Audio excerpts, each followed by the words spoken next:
Damn, y'all need to catch up. You catch up. I am already live. I was live before you were born. Don't even worry about it. Hmm.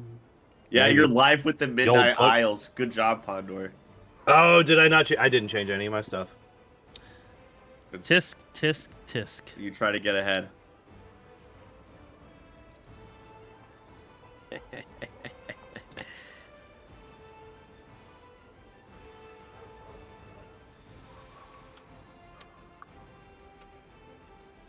Hey everybody, Chris with Lorespire here, and I'm here with Pondoor and Unsung. We're getting everything ready. We should be starting soon. We'll be going over nature spells in this episodes and pointing out which ones are the best and worst. All right, so give us just a minute and we'll be starting. It immediately kind of threw me off, and I guess I just forgot. We're here. What up, Bowman? We did it. Lorde. We are live. We're here. Ready to go over some primal spells, baby. Yep. Finishing up what we did. Oh, I almost spilled my coffee. This is my favorite spell list. I don't know what it is, but like the elements is just so like appealing to me, especially like nature and earth shit. Like it's just fun to do magically. I know this spell list the least out of all of the ones that we've gone. Yeah, none of the primal classes fall under your good builds for speedruns, apparently. Yeah, unfortunately. How is everyone? I'm doing great. I have had a pretty good couple of days allergy-wise, which I appreciate. I'm still a little stuffy, but not nearly as bad. My sinuses are fucking with me today, but I am perfectly happy because I finally have water back in most of my house. Nice. Can't do laundry or take a shower yet. I have to go to the gym to take a shower still. But I have water everywhere else, so I was able to catch up on a month and a half's worth of dishes. So that was fun. I actually have a toilet that flushes again, so that's also fun. We love toilets. Yep. Indoor plumbing is, in fact, a great thing.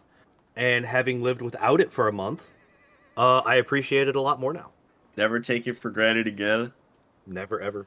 Yeah, That's how I felt about my that's how I felt about my bidet when I stopped using it during our moving process. I was like, I can't do it without a bidet. I need it. All right, good to know. Good to know. I'm doing pretty well. little tired, but other than that, good. Ready to rock out these nature spells. Definitely some interesting ones on the spell list that will be fun to point out and go over. So whenever you guys are ready. I'll start off the introductions as per usual. What's up, everyone? Across all three channels, hello, hello, hi. Welcome to us. We are here, our streamer show that we try to do every other Thursday. Sometimes my work fucks it up a little bit, but that's okay.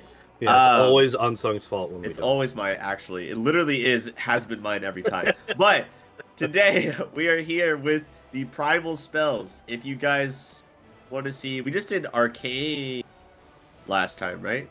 We did Arcane and Divine. And we did Divine. Yeah, we got through all of them. If you want to check out Arcane and Divine spells, you can check out any of our saved VODs that are in our history and watch that. But today, primal spells. I'm UnsungNPC.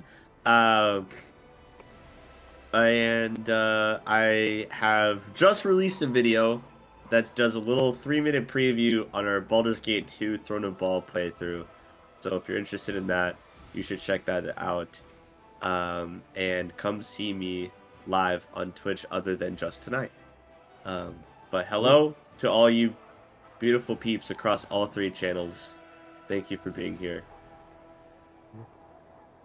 I guess I'll go next. Hi, I'm Pondoor. I am a speedrunner for Kingmaker. I'm currently taking a hiatus from it. It's getting a little bit burnt out because I was doing it, 2-3 days a week and wanted to take a little break. So we're currently going through the Midnight Isles for the first time ever. We are... I think we just finished our 4th trip through in this, because you do multiple trips through, but there's also each of the big batches. I thought that there was only going to be 3 trips, so I was very surprised when there was a 4th one. Before I got kicked out and had to make a new party. So we're going through that. I am completely blind on it. I had never watched anybody else play it. I don't know anything about it, except for the experience that I've had thus far. But I'm having a good time with it. I'm enjoying it a lot. I also do Pokemon solo runs, which I will be doing tomorrow.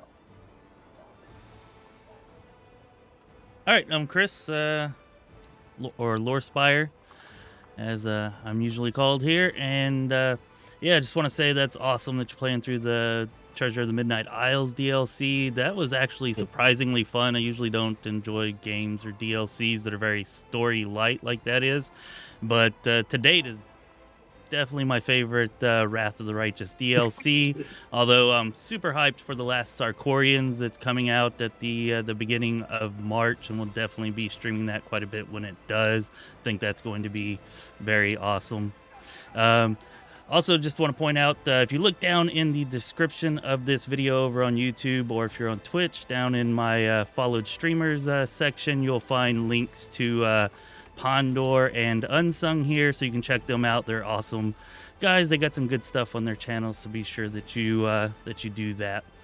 All right, if you guys are ready, we can get to the spell lists. Oh yeah. Yeah. So starting off at level 1, one thing is there's going to be a lot of crossover. Obviously, there's always crossover between the different spell lists. So like things like Summon Nature's Ally.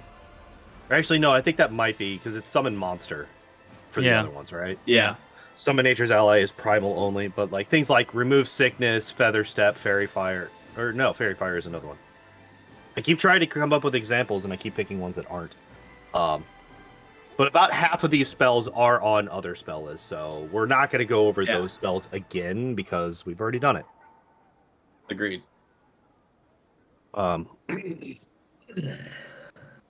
So I think my favorite spell in this first spell list is Aspect of the Falcon. It's a good one for those archers. Yeah. It's a must-have for a ranger spell list. You can only have there's only so few spells that you can have as a ranger. Aspect of Falcon needs to be one of them. Absolutely. Yeah. Absolutely. If for nothing else, it's a free keen enchantment on your bows. Yes. It's just a keen enchantment on your bows. Along with, bonus perception, bonus attack bonus. Yeah. Plus 3 competence bonus on perception isn't really, anything because lots of items give competence bonuses, but a competence bonus to ranged attacks is actually pretty big because there aren't a lot of attack items that give competence bonuses. No, it's usually enhancement. Yeah, so that's actually kind of nice. Insight or morale or a competence bonus on attacks is very but unusual. This does have diminishing returns though, because this doesn't stack with improved critical feat or a keen weapon. So if you get either of those eventually, then this spell will become useless. But that's so far down the line that for at least half of your spell level. Also, but on the other hand, improved critical is not required for most things unless you're going for like mythic improved critical or something along those lines. True. So you could just use and that's a feat. This is just a level 1 spell. Yeah. Like you could use that feat for something else, whereas you could just spam this level, and it's minutes per level. So once you get up to those points where you're looking at that kind of thing, this spell's going to last 10-15 minutes. And I don't actually think most of the really good bows I ended up using, I don't really think any of them, but like maybe one short bow was actually like keen. Yeah, most of them are not. Yeah, most of them are not. Because keen isn't really a hyper valuable attachment to a bow. Yeah, because it's only a 5% extra chance to crit. It's not really. And this is a minute per level instead of rounds per level, which is big, huge. I just said that. Did you? Yeah, Yes. yeah, he did. He did. My God. I pretty much agree. I think that it's the best of the level 1 spells here. I really thought I was listening attentively too. Fuck. It's fine. It's fine. Yeah, God. I'd also like to point out a couple of other spells that are pretty good, Yep. like Acid Maul, which really isn't that great Yep. because it's only 1d4 acid damage. There's a lot of things that have resistance to it, but it's But- good for the entire game. Like it's Yeah. useful from It's just level extra 1 free through damage. 20 because there's no stronger version of it or anything like that. It's only a level 1 spell slot, so yeah, like you said, it's just extra damage. You may as well It's use also it minutes if you per have an level. animal companion. Yeah, yep. Also an minutes animal per level. companion that has a bite attack. Good point. Yeah. It does An animal not give a companion with bite attack if they attack. don't already have one. Yep. And then Will oh, go ahead. I will throw out you have to be wary though, because a lot of demons and enemies in this game don't have like 0 acid resistance. Like you couldn't do acid maw on a babao. Like it's not gonna make a difference.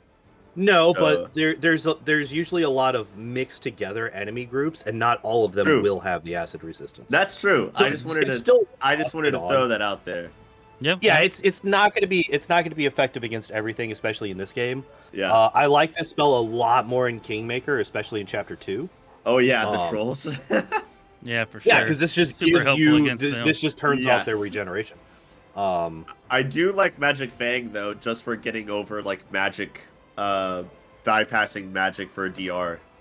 Oh yeah, Magic Fang, like those are the those that's the trifecta of level 1 Yes. spells. Yeah, Magic Those Fang are was the the other three one that I was I going to point always out. make sure I have. The only thing with Magic Fang is that it is replaced by Greater Magic Fang, but Yes. until you get that, But it's even super then- helpful early game. Greater Magic Fang is only Magic Fang until you hit level 8. They are the exact same spell because it's per 4 levels. So at level 4, when you get Magic Fang, or whenever you get it, you're still only getting a +1. So Magic Fang and Greater Magic Fang at that point are the exact same. It's not until it starts scaling at level 8 that Greater Magic Fang actually becomes better. Good point. Fairy Fire is also pretty good, or can be pretty helpful situationally, especially if you played through the game a ton of times and you know where the stealth enemies are actually going to be. You can open up with a Fairy Fire, Yeah. and it can be pretty damn helpful, in those kinds of situations. Definitely very situational, but can be very helpful, in the right situation. Definitely good in those situations. For sure. Agreed. Pondoor, Greater Magic Fang is an hour per level instead of a minute. Is it okay. So there is a benefit, but it's not really a combat benefit. Yeah. I mean, I like Entangle. I feel like it's pretty basic as far as primal spells go, but like there really aren't that many like enemies, especially demons, that have great reflex. So like entangling people can be super useful. I would just say that Entangle, I wouldn't like using it unless I have selective spell on it. Yeah, that's what because I was it's going to point out. such a massive area. Yeah, That's it's one of the a first huge things I- area. Yeah. That's one of the first things I do with a primal spellcaster is I do selective entangle. Yeah, selective Yeah. Entangle's really good. Without the selective, it's not something that I It's dangerous. really want to use. Yeah. Yeah, it's and I just- annoying. I just flash back to Valerie being stuck in a web for 7 hours in Kingmaker. That's almost what I flash back to. I flash back to Kingmaker for sure. Yeah, yeah, pretty detrimental. I was there. oh my god. First time going through the old Sycamore, Valerie just stuck in one of those stupid web traps. Yep. Cannot ever get out. She's just there. That's where she lives One of my until it runs out 12 One of my minutes worst later. experiences was throwing out Entangle and thinking that my party can handle it, and then everyone getting stuck, and then all of the kobolds and spiders running through it like it was nothing. Nice. That's pretty awesome. Yep. That's how it'll go.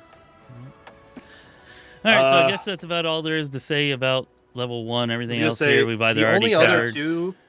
Oh, The okay, only go other ahead. two I think are Longstrider and Summon Nature's Ally. Summoning spells are trash, Summoning spells, except for Animate Dead. there literally isn't a primal class, like a primal casting class in this that has a good, like, summoner archetype either. Like, I think, like, most of the good summoner archetypes are divine casters, so it's not even worth it. Like, summon monsters, summon nature's ally, not worth it unless you are a summoner build. Well, there can be some pretty neat uses for them, and I guess I should be using my nerd voice for this. But Actually. yeah. Anyways, I was just gonna say that there are some pretty niche uses, like whenever you fight single powerful enemies, where you can just like summon a wall of summons, even if they are crap, and let them like tank it while you kill it. You know, like I got a video up on the channel defeating Playful Darkness at like level 12 that way on unfair difficulty. You just summon up a crap load of monsters so it can never get to you and you can take them down. It's kind of cheesy, but you know, whenever you're on, especially if you're on like unfair difficulty, you got to resort to cheesiness. I mean, I totally vibe with that, as long as, I mean, you do obviously want to wait for a higher level so you can do multiple monsters in one cast. But I was gonna say the first level one you can never get the multi. Yeah, any level 1 summoning spell sucks. Just summoning one for like one round is so And you garbage. know what? So garbage. We say that, but in Kingmaker, when you first get Reg and Octavia, the person who's holding them captive is a summoner, and she just spams summoning dog like over and over and over again, and it honestly is super duper annoying. It makes it really hard to reach her. That's why you just kill her with a cone of cold. Easy. I always just sneak one-shot somebody like around to the back to the other side, so attack from the one side with my main party, like sneaking up, and then I have somebody like Amiri on the other side, and she just freaking charges them like once they commit to attacking the main group from behind, and just so that's usually how I take care of that. But yeah, the wolves are really annoying until I figured out to do that there. Can't fight the summons, you got to go after the summoner. Yeah, but that's one of those things that definitely is more useful for the NPCs than it is for the player. Yeah. Yep. And then we got one more. What's y'all's take on Longstrider? I am not a fan. I don't care about Longstrider. It's a waste of a spell slot. Yeah, I agree. To me, it's just kind of like, meh, whatever. Like, if you don't have anything else to cast, I guess, you know, you may as well throw it in there because at least it does something. But I mean, if you it should almost always have something other better people to cast. Yeah, it literally can only be used on yourself. That's like even worse. It is literally a worse version of Expeditious Retreat. Yeah. Expeditious Retreat is 3 times the movement benefit of this spell. It's just worse than that. If I could use it on someone else and give like a heavy armor person 10 foot of movement, I guess it could be even a little bit useful, but like on yourself. Just to get them to be the same speed as everybody else. Yeah. Well, the one thing that I do and this like enhancement about bonus Longstrider doesn't stack with haste. is that it is 1 hour per level. So if you don't have anything else, just hey, you cast it one time and you're probably good until you rest again. So I'm just saying, like, if you don't have anything better, like you don't get that from Expeditious Retreat, just that set it and forget it kind of casting. I mean, I don't think it's good at all, but you know, I would rather just later have, like, on in the game, whenever over this. you don't have any better level 1 to use, then like, I might throw it on. But, like have an extra magic fang or acid maw just in case your animal companion goes down for a second.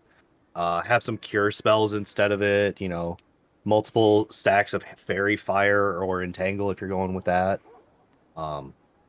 I honestly feel like Longstrider is probably one of the weakest spells that we have on this. I mean, hell, even Snowball. Hey, Snowball's great. Snowball's no, awesome. I'm saying, I'm just saying, like, alternatives to Longstrider, like all of these other choices would be better. Yeah, in my opinion. And for anybody who might be screaming at your screen right now, why aren't y'all talking about Snowball? It's freaking awesome. It's because we did cover it in the previous we already about talked it about last Snowball. And it's it's real great. good. It's an arcane spell. We don't have to go over it again. Yeah. All right. So I think that's it for level 1. All right, sounds good to me. Longstrider's not good, but it's not remove poison either. Yeah, I Fair, yeah. agree. I don't think it's Agree. worthless, but it's not good. Yes. What up, Igor? right. Okay. Level 2 spells. We've got Aspect of the Bear, which, while not typically useful for how I build my primal casters, if you build your primal caster to actually use this, I feel like it's just as useful as Aspect of the Falcon, but for a different reason. Yeah, like this is Yeah. really good for a melee Yeah. tribal Natural caster. armor bonus is huge because natural armor, like, you can have the amulets and stuff, but this frees up your amulet slot, which is great. Well, sometimes natural armor enhancements Sometimes it stack. stacks. Sometimes it can So stack. I'm not sure if this one would actually stack. We might be Yeah. able to test that. Well, I mean, if you look just at bark skin right here, I mean, it's also an enhancement bonus to natural armor. So I would definitely rather have bark skin on than Aspect of the Bear. Yeah. But I mean, I guess if you're going for combat maneuvers, then you do also get an enhancement to that. Okay. So and you can bull rush, which I never Barkskin really use. specifies that it stacks with other natural armor bonuses, but not enhancement bonuses to natural armor. Yes. Okay. Got it. Yeah, but yeah, But I they guess do the if same you're- thing when you first get it. They both give a +2, but Barkskin scales. Whereas Yeah, Aspect yeah. of the Bear gives you the bonus to CMB and Yeah. gives you Bull Rush. So if you're building like a trip character or something like that, Aspect of the Bear would be good until you get Aspect of the Wolf later on. Yeah, exactly. Like this definitely has some situations where it's better than Barkskin, at least at first, whereas Barkskin will outstrip it later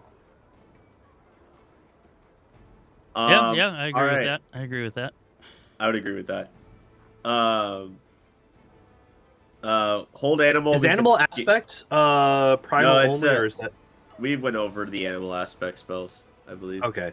Yeah, we did. I do want to say I did find a good use of animal aspect. Yeah. Yeah, if you have it on an alchemist, you can give animal aspect gorilla to a gore animal companion, and give them the +4 competence, the +4 to CMB for their trip attacks, or a wolf animal companion. So you could boost up your trip animal companion's CMB by 4 by using animal aspect with an alchemist with the infusion discovery. There you go. So that's a Nice, recent thing nice. that I learned about. So I wanted to mention that. Yeah, I think animal aspect can be useful for sure. But yeah, the Yeah. Velociraptor 30 feet speed bonuses makes Longstrider look like fucking kindergarten play. It's Yeah. ridiculous. It is a lower duration though. Yeah, and it is a level 2 spell. But yeah. All right. Hold animal we can skip. It's stupid. Yeah, agreed. Too situational for my taste. Thank you. Wait, which one? Oh, hold animal. Hold Yeah, animal. yeah. Literally never used it in my whole life. So Natural rhythm is basically hammer the gap. That's what I was just about to say. Yeah. Yeah. Which I've actually talked about this a little bit on my streams recently.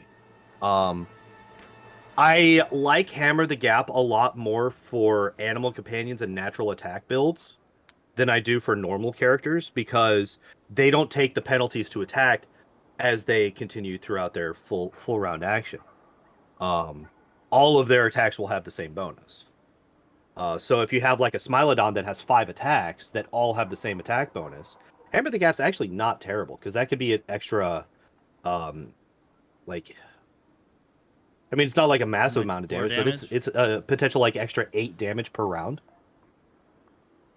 or no, It'd be 1, 2. 4 if you have 5 attacks, 3. it's dealing at most 4 damage if you hit all of them.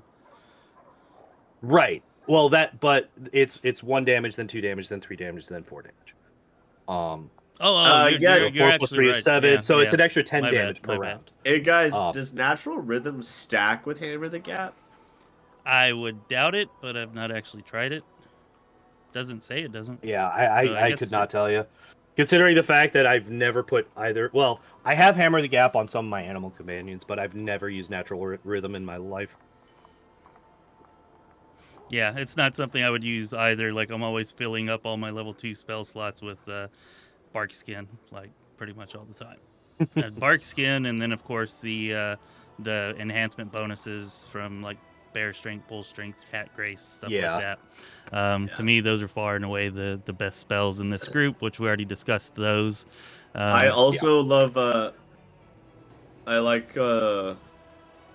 because there's not, like, a ton of damaging here, if you wanted to do a druid that's doing more damage-based spells, selective Stone Call is great. It's a big-ass area as well, so you definitely want selective on it too, because otherwise it's also a pain for your party, because it does make everything difficult terrain. But, I mean, as far as damage spells go, for second level spells, there's not a whole lot here, so... Yeah, but if you selective it, it's a third level spell. Yeah, I was about to say, the problem with going with selective is that it's not going to be a second level spell at that point. Yeah. So we do have to keep that in mind when we're doing this. Yeah. But Thickening Entanglement is another one where you would basically need to have selective on it to make it useful. Because otherwise you're just going to be fucking poisoning your own people, which is gross. Yeah, absolutely. Yeah, I'd much rather do the selective entangle as a second level spell than the sickening entanglement. Right. Yeah. For sure. And just as like a rule of thumb, I don't really pay attention to any poison spell in this game. So. yeah, they're pretty worthless. Pretty damn worthless. Yeah, there's not gonna be a whole lot of enemies that you're gonna get poisoned. Nope. Yeah. Is Frigid Touch? And then we have the first summoning spells, or the first summoning spell. Yeah, that allows you to get multiple people. Yeah, so I mean, that's okay. It's not great, but situationally it can be helpful. Yeah. Yeah. Ooh, I just hate that it's a full round cast. Yeah, that really sucks. I think the hilarious thing is Summon Nature's Ally 1 is a full round cast, and at level 1 it's only 1 round. So you're taking as long to cast a spell as the duration of the spell. Yeah, so basically you're just having to get somebody that's going to be weaker than you in every way. Yeah. I do love summoning mites. I think they're so funny, and they do literally nothing, but I just love mites so much. Oh, yeah. Kingmaker did kind of, put them in a special place in the old heart How space. can you not side with the queen every time? Yeah. By being neutral and siding with neither. Nah, wipe those kobolds out for the XP, Pondoor. It is pretty fun to kill them all. Why do I need kobold XP? I'm already level 14. Get out of here with that shit. Get out of here with that weak shit. Yeah. All right. You're already level 14. I'm like level 3. Is that it for level 2 here? I think so. Everything else we've already covered, and it's mostly crap even if we hadn't already covered it, or average at best. I'm very excited for level 3. There's definitely some decent stuff here. There's actually some really good stuff here. Unfortunately, the best stuff here we've already covered.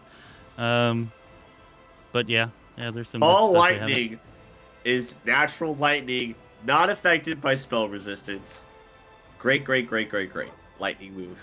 Call Lightning and Call Lightning Storm are my 2 favorite electric attacks because of no spell resistance, being able to block them. Well, that is a pretty nice twist. I kind of hate them. I've actually never used Call Lightning, to be honest. I've used Call Lightning Storm and its AoE effect. Like, I've actually killed my own characters using it before, and it's like the damage isn't that much, and I don't know. I find it kind of annoying. Yeah. Killed your yeah. Yeah. I've used it, and whenever it calls it down, like, I don't know if it's an actual bug or not, but yeah, I've had characters die from it from also taking the damage. No, because you activate it and then you specifically use it on different enemies each turn. Like, you control where the lightning hits. It is a 6 foot wide hit, though. Yeah, that's Like what it I'm does have an saying. AoE effect. I'm looking at it here to make sure, but I guess Yeah, it so. literally says you may call down a 6-foot wide, 30-foot long vertical bolt of lightning. So the 30 feet is it just going down. The 30 feet doesn't have anything to do in the video game. It's only useful in tabletop if you have enemies stacked on top of each other for some reason, or I guess flying enemies. But the 6-foot wide is an AoE. Yeah, it's not supposed to hit your allies though because it says it has enemy in the target parameters, like it's target enemy. I promise it Uh, does, or at least whenever like the first few months that the Target game one came creature out, within it medium did. range. Call Lightning Storm says one enemy creature. Yeah, if you look at Call Lightning, the target is red and blue, so it's both. Yeah, but he was talking about Lightning Storm, so I was saying like it says one enemy. Oh, was he? Okay. Yeah, I was So- talking about Lightning Storm because I never really used lightning. I just assumed it was kind of the same thing at a lower level. Okay. Probably shouldn't happen, but I don't know. I usually use it on like backline people anyway. So, Yeah. Okay. but I'm like not a it a lot. huge fan of this one. It's 3d6 damage, which is okay at first, but it doesn't scale very well. And if you want to get multiple hits from it, you have to use your standard action in subsequent rounds to use it. Where you could be doing other things, casting other spells, just doing full round attacks or whatever, depending on how you build your character, obviously. So I'm not personally a huge fan of this spell, but 3d6 damage, like when you first get these spells, that's not. Well, like even if you're comparing it to other level 3 spells, if you're comparing it to something like Fireball, that's at this point that would be a minimum of 5d6 damage, and that's a 20-foot AoE. Yeah, but I to don't be know. fair, I mean, if you're That is a a druid completely or different something, you don't character. have access to Fireball. Yeah, you don't have And I mean, flavor wise, like I do like it. I just don't feel like it's that good, and it pissed me off whenever it killed my characters whenever I was using Lightning Storm. So fair enough. I've got a bit of a grudge against it, I guess. My own personal bias leaking in here.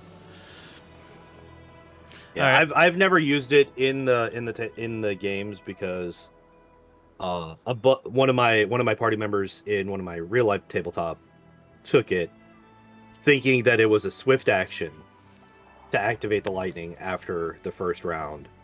Which would make more sense then and it make wasn't. it so much better. Yeah. I think that would actually make it a bit overpowered. yeah, Igor, that's a good point. Um, It's 3d6 every time you use each of the rounds you use it. So the idea is like as a druid, your normal weapon's not going to do anywhere near 3d6 damage. So you're doing 3d6 every time you use a bolt. Each bolt is 3d6 damage. And it lasts for a long, like you have a number of bolts that you can use. It's not one bolt. Yeah, I think it's Where's like takes up a minute. is of Shillelagh time not so in the you can get- game? Yeah. No, there's no shillelagh in this game. That's D&D. No, there's a Shillelagh in Pathfinder, isn't there? Not that I've ever seen. No shit, really? Nope. I'm pretty sure there's no shit here. Yeah. So, Hold up now. like, I mean, if Google! as a druid your other option is using like a weapon or something, this is better because it's using, you get 3d6 damage. No weapon you have is ever going to do that at this level. Yeah. It's a level 1 druid spell. We just went over level 1 druid spells. It's not here. I mean, maybe it's in the tabletop. It's maybe just not in the game, tabletop. apparently. Yeah, but it's definitely not in Kingmaker or Yeah. Wrath. Okay. Yeah. No, I was trying to figure out if it was just in Pathfinder in general, because I was like, I swear to God, I cast that spell. Because you were talking about nothing's going to do 3d6 damage, where Shillelagh makes just a quarterstaff a 2d6 plus your strength mod. All right. Well, I'm Which- willing to concede Yeah. if this cannot hit your own party members, then it might be pretty good. Even if it can, if you're just using it against back row enemies, then I guess it could be decent. I mean, personally, I think there are way better choices just in the realm of buffs here, to where I wouldn't want to use a spell slot for that. But yeah, I'll concede that it could be good or useful, given that. Yeah.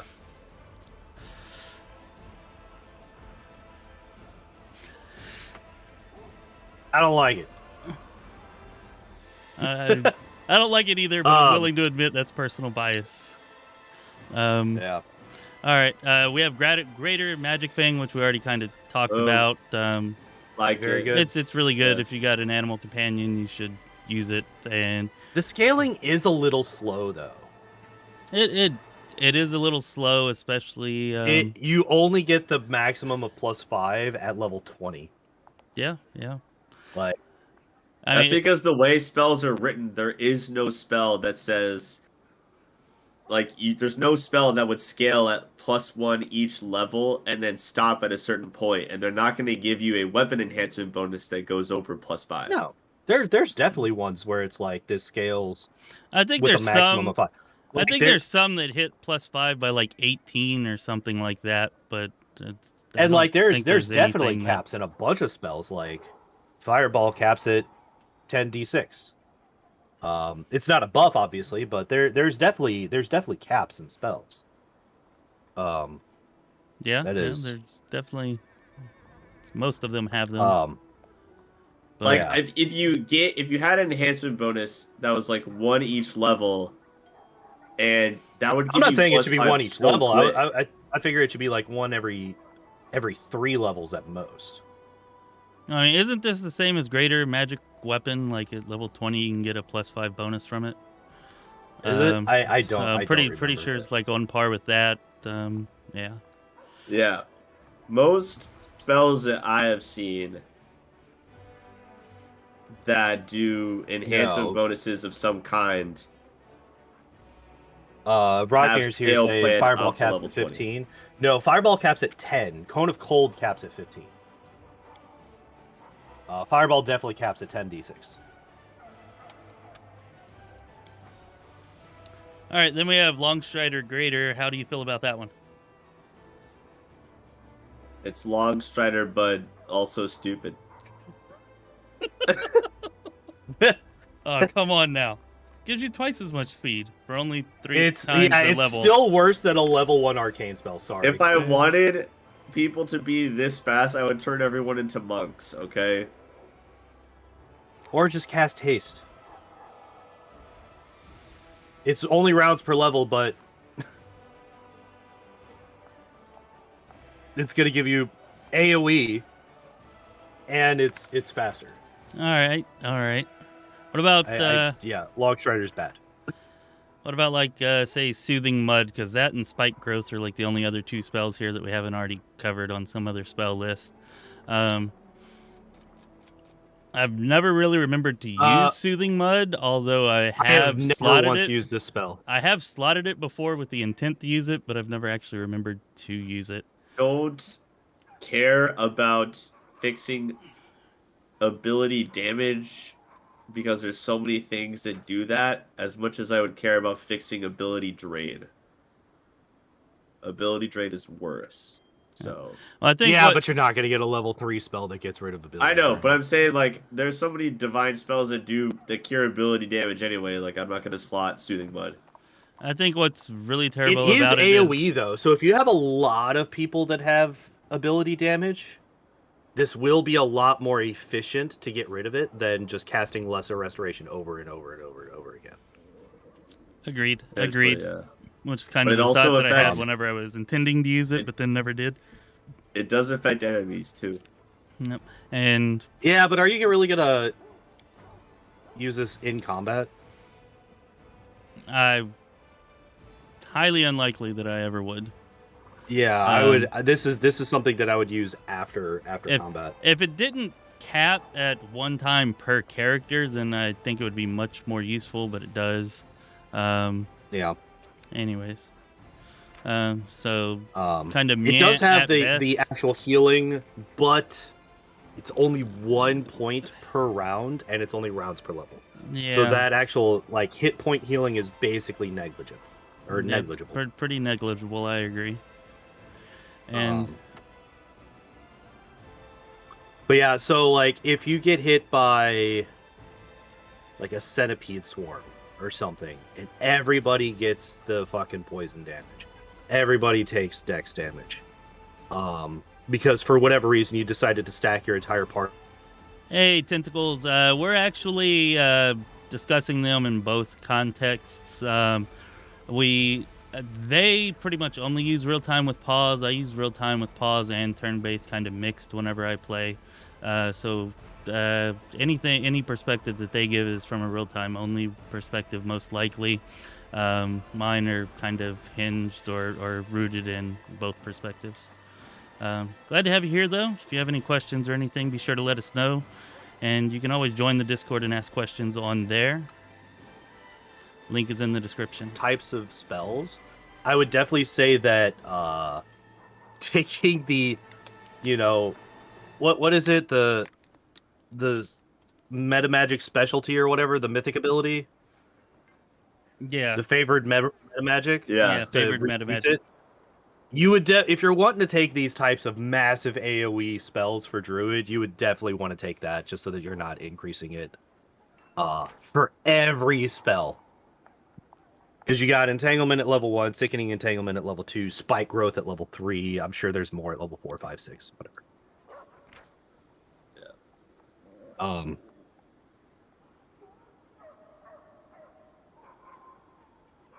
Yeah. But yeah.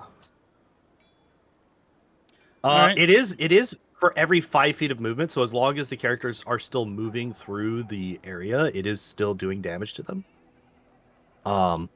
Which, calling back to the way back machine when we were playing DOS 2 on stream. Thorn growth. Yeah. Thorn growth. That can be very effective. That can do a lot of damage very, very quickly. Yes. You just put it between you and the enemy and just let them come to you, and then half their health is gone before they even get to you. So that can be very useful. Yeah. It could definitely be useful, for sure. I love it. I've never used it, like I said before. I usually prefer to concentrate more on the buff spells and stuff that are here. I could see it being pretty useful in that situation. Piercing damage is going to be physical damage, though, so it would not be effective against most of your enemies that have physical damage reduction. Like most of the demons, most of the stronger enemies. But yeah, that's true. Definitely see it being useful in situations against enemies that don't have that quality. Yeah, for sure. All right. Level 4. All right. What are the specific ones for this one? We got Slowing Mud. Yeah, Slowing Mud, I think, is the only one specific to Thorn Body, and Spike Stones. Those are Obsidian Flow isn't, right? No, that's an arcane as well. Yeah. Slowing Mud echolocation is also shared. Yeah, it is.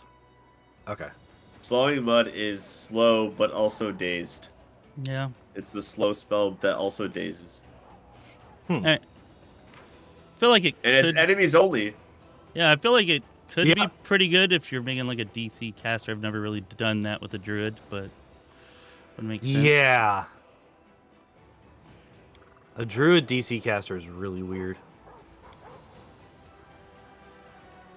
I mean, I guess if you're going for all these AoE spells, then... But even then, are they all the same? No, Spike Growth is Transmutation. Sickening Entanglement is Transmutation. Entangle is Transmutation. Slowing Mud is Conjuration. But Spike Stones is Transmutation, and that's another one of those 40-foot bursts. Yeah. So I guess you would want to make a Transmutation based DC caster if you're going to do all this. Which, that's a lot of work to get not a whole lot. Oh, I would say I it might definitely be worth it if we continue on the spell levels and we continue to find like AoEs like this at each spell level or most spell levels. Then, maybe it might be worth Yeah, it. I guess. I don't think I would do it. Well, I know I wouldn't because I haven't done it, but it could possibly be viable if we continue to find these types of spells at the higher levels.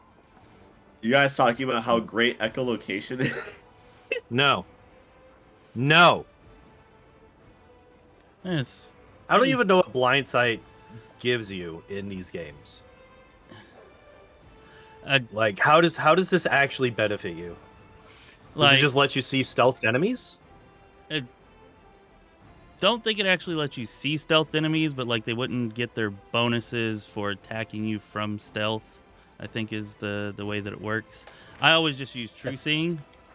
It's kind of what I do. I was gonna say, like, at this point, or somebody from one of the other classes, divine or arcane, they would have see invisibility at this point. Yeah, it's a level 2 spell. I think the mass is level 3. Yeah, so you would already have see invisibility. Oh, I mean, if you get blinded, then this would still work. See invisibility wouldn't, but I still feel like that's a better option in most cases.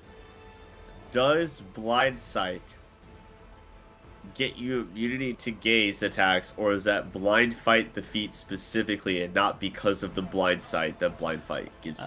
I mean, if you think about it logically, blind sight wouldn't give that to you. Like yeah. I mean, I don't think so. I don't know. I guess it could. Maybe if you decided to just fight with your eyes closed and fight going on echolocation, I guess. Gotcha. But I don't know. I would have to look up the specific rules for it. I've not actually done that. Looks like Pondoor might be. Which I actually like. Let's figure this shit out. All right.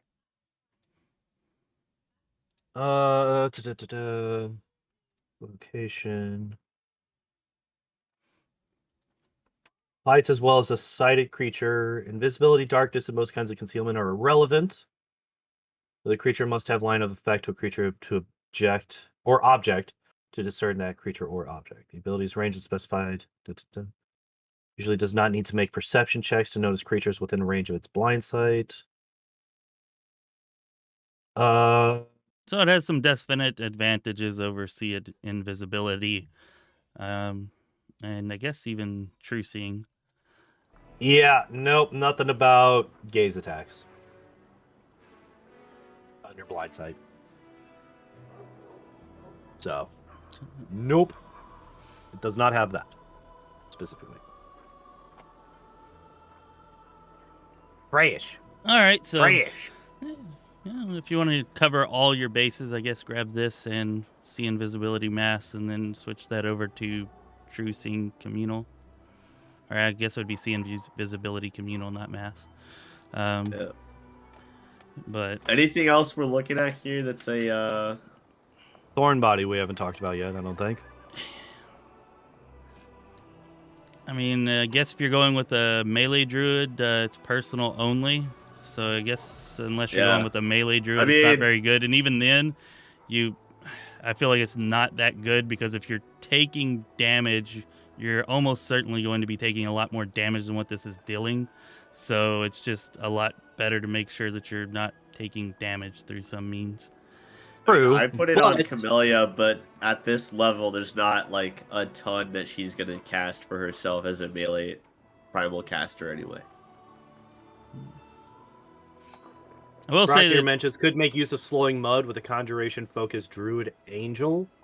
Merged book probably wouldn't be great, but it is an option. I don't know what all the angel gets in its spell book. I think it's... I know it's got a bunch of really good buff spells that I've heard of, but I've never actually played an angel, so I don't know exactly what all it gets.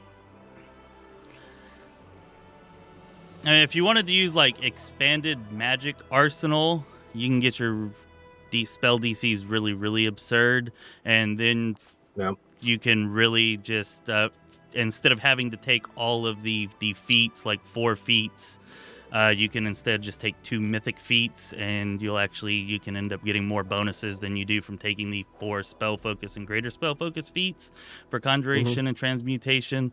So you could get your DCs really, really high. It's not going to be worth building that way unless we come up against some other like higher level, more powerful spells. None of these spells are really powerful enough for anything like that. Gotcha. Yeah. I love That's my thought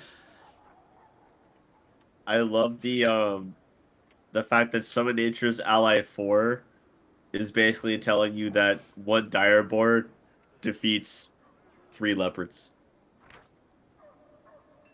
Like it's you can summon 1d3 leopards okay, or to be just fair, 1 Direboar. To be fair, wild boars stalemate? are dangerous as fuck, and this is a dire boar, and leopards aren't really that big when you compare them to other No, creatures. but they just have a shit ton of attacks though. Oh yeah. But I'm always I'm gonna just saying, summon 1d4 plus 1 giant I could frogs. see some logic here. I'm It's always not gonna the best summon- logic. I'm always gonna summon the giant frogs though. Yeah, I agree. The summoning spell, the more you can summon, the better in almost all situations. It's all just fodder. Exactly. Going back to Thorn Body for a second. Yeah. Another aspect of this, I don't know if this. So, if you have this, and then you use Wild Shape, does this disappear? I would No. think not, and I guess it Nope. does add to because- your unarmed strike damage or natural attack damage, which is nice. Yeah. So, say you do this, and then you transform into a leopard or a Smilodon or something. That's an extra 5d6 potential per round. Added onto your attacks. So Yeah, that's actually pretty significant. So yeah, if you're building that way, yeah. for sure. So that could be good. And like, even if we don't, you were talking about how it's not nearly as much damage you're taking, and you should focus more on avoiding the damage entirely. You're not going to avoid every hit in this game. So if you can get a bit of retaliation damage in, it's not the worst option. It's not the worst thing. I definitely think that this has some situational usefulness, even if you don't go for a wild shape build. I would say like 90% of the power here with this spell, at least 90% of it, definitely comes from the extra damage it gives you to your unarmed strikes or natural attacks. That last sentence is the Yeah. biggest sentence here. Yeah, for sure. I will say, I'm pretty sure that I tested this, and there's like the part of Wrath of the Righteous where like there's like the giant like worm thing that like eats you in the abyss or whatever. Yeah. Yeah. You mean at at threshold? At Yeah. The threshold. points yeah. of damage for grappling do affect the worm that swallows you. Okay. So that's nice That's nice. for the time that you're alive. Yeah. If you get grappled, then you're at least dealing damage to them while they're grappling you. Yeah. That's good. Yep. For sure. But the other thing is like this is Camellia's domain slot spell for this level. So you kind of okay. got to use it. So, I mean, there's not like she's not like a AoE damager or like that big of a buffer either. Like I try to just find stuff that works for her, buffing her, and Thorn Body's just like the one here that does that. Yeah. So It all depends on how you're building. Yeah, for sure. And that's it for this one, right? Yep. That's it for Believe level so. 4? All right, level 5. When you've done 2 of the 3 spell lists, there's just even less to go over in the third one. Yeah. I It definitely starts shrinking as you go over more things. do kind of dislike that because at almost every spell level, I want to be like, just don't use the ones that we're talking about. Instead, like stack up freedom of movement for all your characters because freedom of movement is so freaking overpowered and life-saving. Or, the same thing with like protection from energy communal or resistance But on from the other energy hand, if communal we or just whatever. say But that we're on not discussing everybody, those. then Yeah. there's no diversity in builds. That is very true. That is very true. But And just...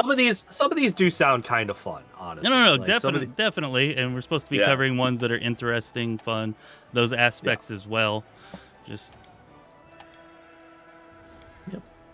All right. So level 5. So First one is Aspect of the Wolf.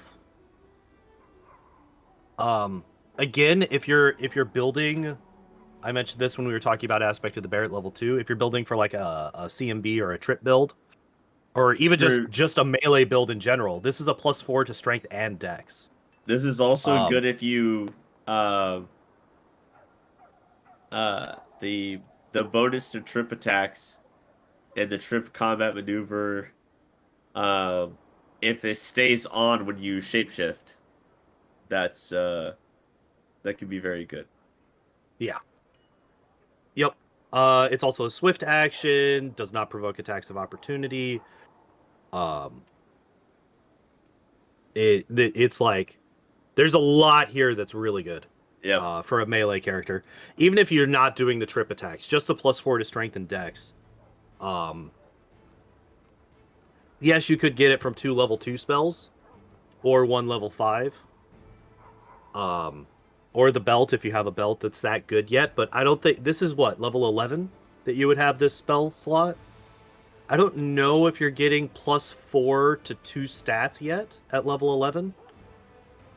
Yeah, I don't think so. I think I haven't gone through the story of this game in a while. Yeah, you're not going to be getting +4 to 2 from a belt at that point. Yeah, so this is yeah. I'd say yeah. And like I said, the trip attacks very good. Yeah, for a strength-based melee build, especially one that is centering on combat maneuvers, then it's really good. And if it's not, then it can still be decent for the +4 to strength and dexterity. Yep. All right. Blessing of the Salamander, is that specific to this? I don't remember seeing this one.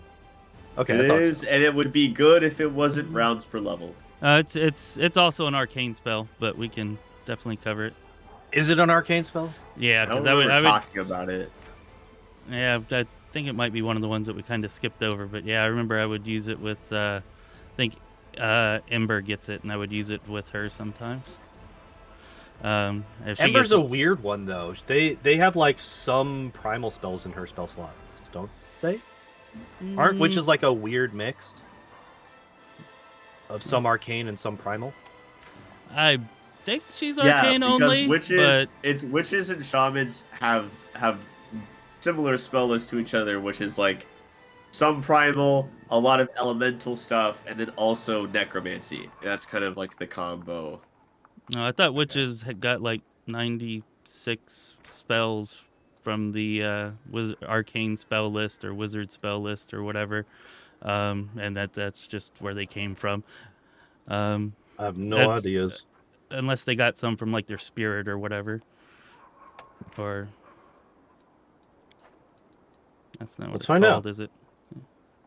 Druid Ranger, Blessing of the Salamander. Apparently it's not even on the witch spell list, unless it's... I guess that is one of her patron spells, specifically. Because I just looked it up on the SRD, and it is literally Druid 5, Ranger 4. That's it. Yeah, Shaman is mostly primal and then also with a little bit of other things mixed in, some necromancy especially, and then Witch is like support arcane and support divine spells comboed. There's like there's almost no damaging spells for witches. Also, Ember doesn't have a patron. She's a stigmatized witch. Good point. Oh. Yeah, I think I was actually thinking of Firebrand, which has a similar kind of animation to our thumbnail to it. Gotcha. Because, yeah, I'm looking at Ninja's spell list right now, and that is actually not on there. So, my bad. It's all good. So, yeah, it's rounds per level, as you mentioned. Gives fast healing 5, fire resistance 20, +2 competence bonus on its CMD. The CMD I feel like is basically useless. There's very few enemies in this game that I remember that actually try to use combat maneuvers on you. Yeah, Yeah, it doesn't happen a whole lot. true. I think they realized that people hated all of the dog and wolf enemies in Kingmaker, especially early game. So they just went the other direction and just took most CMB enemies out in Wrath. But on the other hand, this, like I said, this is level 11 at this point. So we're looking at 11 rounds minimum of this ability. So that's over a minute. So you could get a couple of fights in with this spell active. Fast healing 5, that would be what, 55 damage healed over a minute and 6 seconds. Fire resistance 20 for a minute and 6 seconds, like that, and that's that's the absolute minimum, and then it ramps up after that. So Yeah, I mean, it's not bad. I just prefer spells that last more than one fight. Yeah, I don't think it's very good. The fast healing 5 is kind of nice and could make a difference at times. I feel like the rest of it's pretty. I mean, it's meh. gonna heal more than a max heal critical. Yeah, that's what I'm saying. Like that could definitely be helpful at times. So yeah. Very situational. Probably not something that you're going to use too much unless you know that, like, the boss of this area uses a bunch of fire spells. So we're just going to get a bunch of these up and block all of this shit. And then if you're going to do that, just get protection from energy. Yep. But the fast healing's nice. Is going to heal a fair bit, and you don't it's a little bit delayed, but not too terribly much. Yeah, I would like to say that like the energy resistance communal spell does grant you 20 resistance to whatever, so fire, whichever one you pick at level 7, at 7th level. So you would have access to that now. So you could just cast that one time to give everybody the 20 fire resistance. Wait, I'm sorry, what'd you say?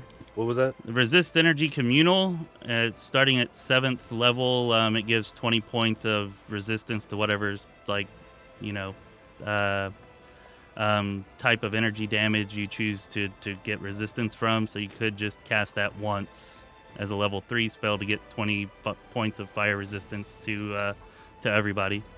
So I feel Where does it say that?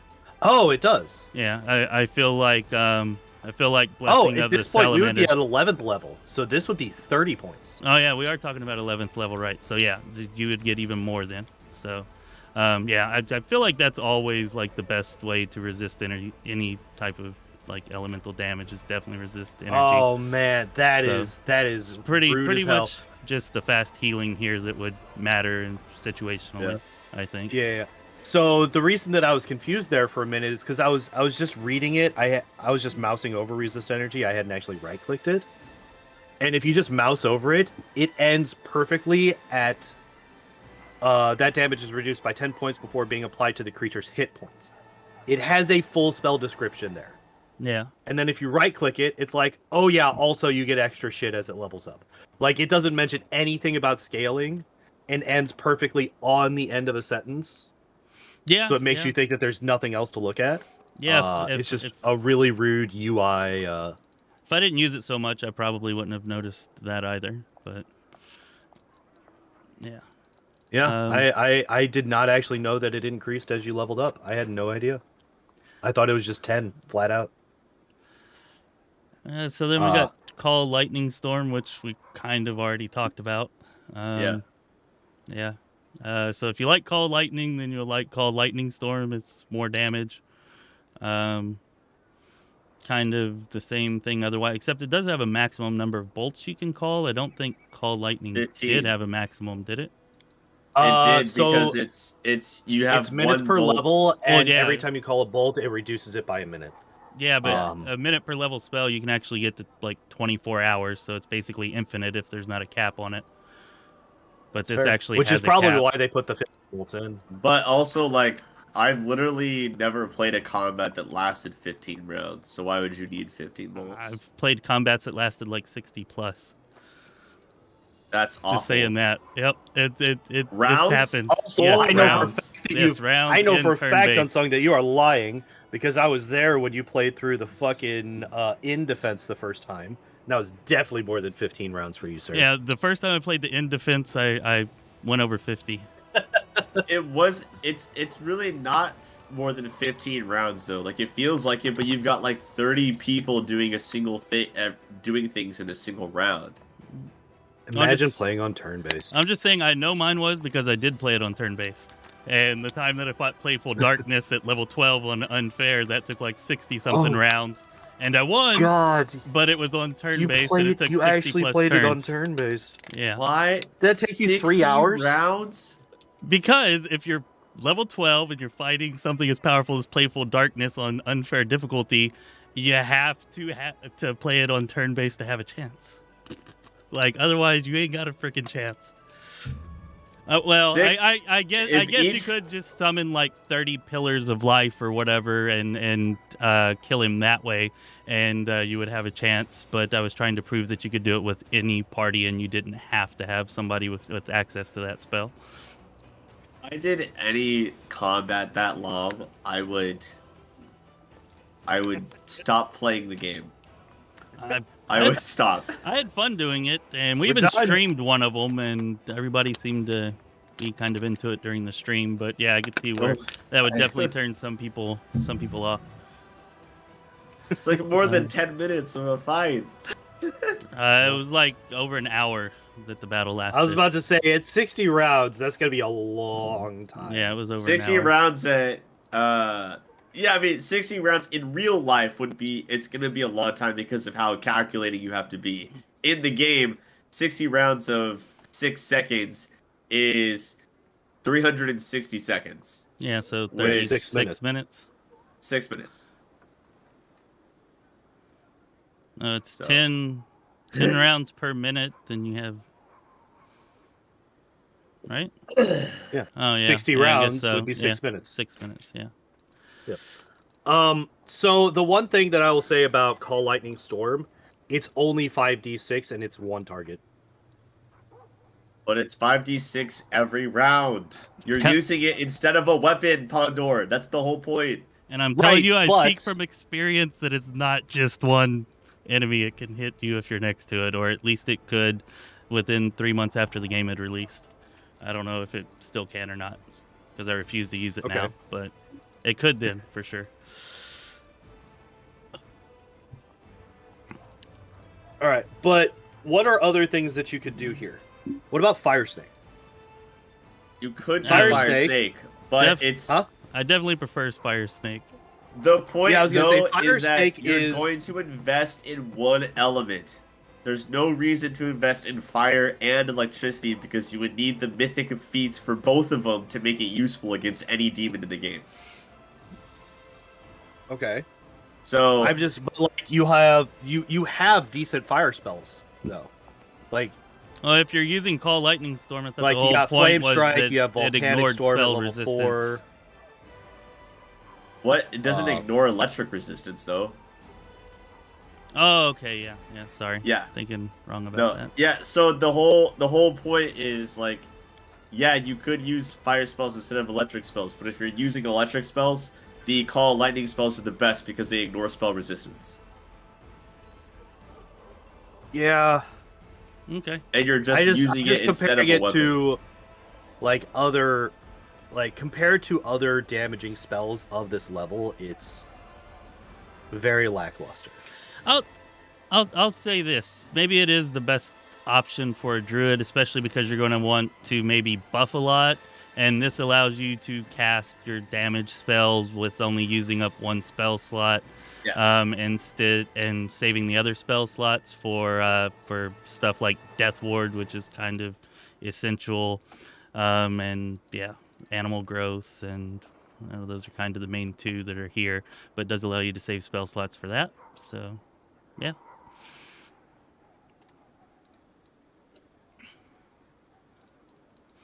Yeah, so that's. It just I mean, seems like, incredibly slow to me. Is the main thing. It just seems very, very slow. Yeah, but I mean, you can just cast it once, especially if you have like greater enduring spells, and then it's pretty much going to last until the next time that you rest. And then you can just call down the lightning bolt at any time. So instead of having to Whenever you use want. 3 or 4 or 5 fire snakes or whatever, instead you get 15 lightning storms. I still don't like it because of my own personal biases, but yeah, I see where if you're going for a caster druid, maybe it's got to be a Yeah. staple. It's not an AoE big boy damage spell. It's a weapon replacer. It's like a weapon replacer that does electricity instead of normal damage. That's how you have to think of it.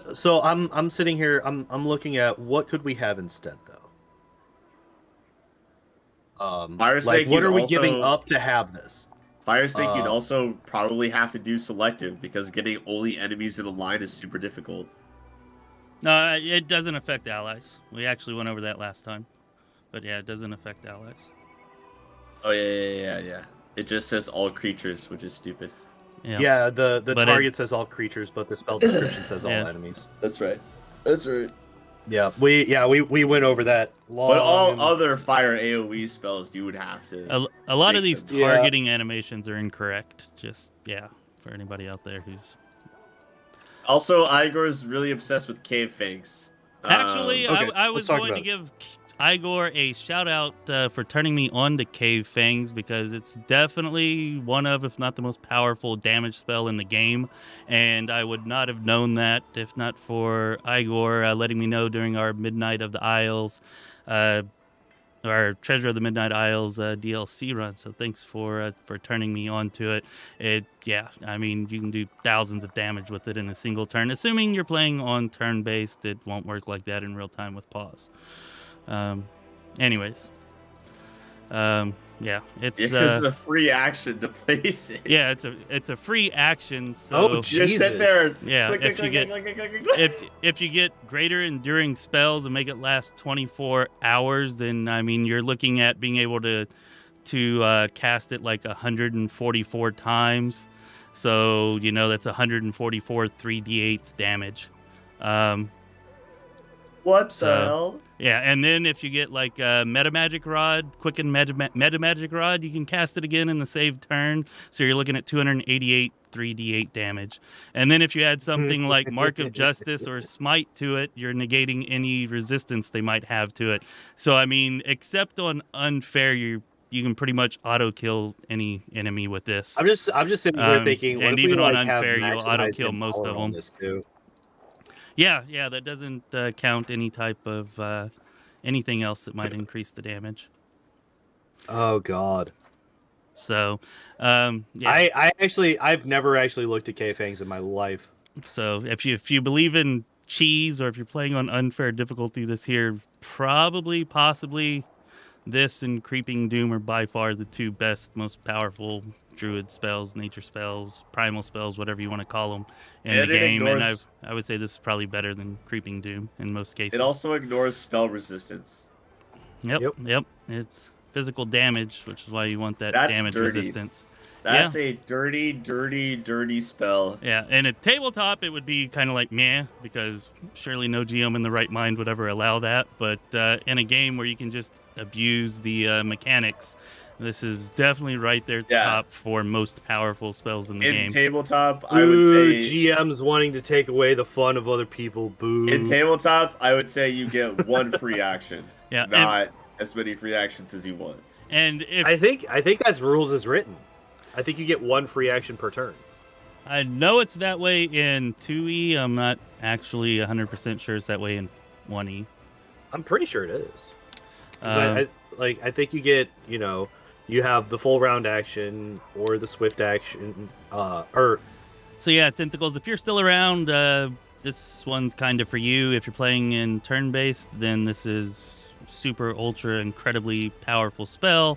And if you're playing in real time with pause, it's kind of meh, but does still have some uses. I would also like to point out that in real time with pause, like even if you're not doing turn-based, it can still be pretty good. because you can just set it to auto cast, and then you don't have to micromanage it, and they'll still cast it one time each turn. So you're getting a free 3d8 damage with the chance of entangling them or grappling them or whatever. You do have to be careful though, because it is kind of like an AoE. But at least there's some kind of use for it there too. Hey, you know what? Okay, just looked it up.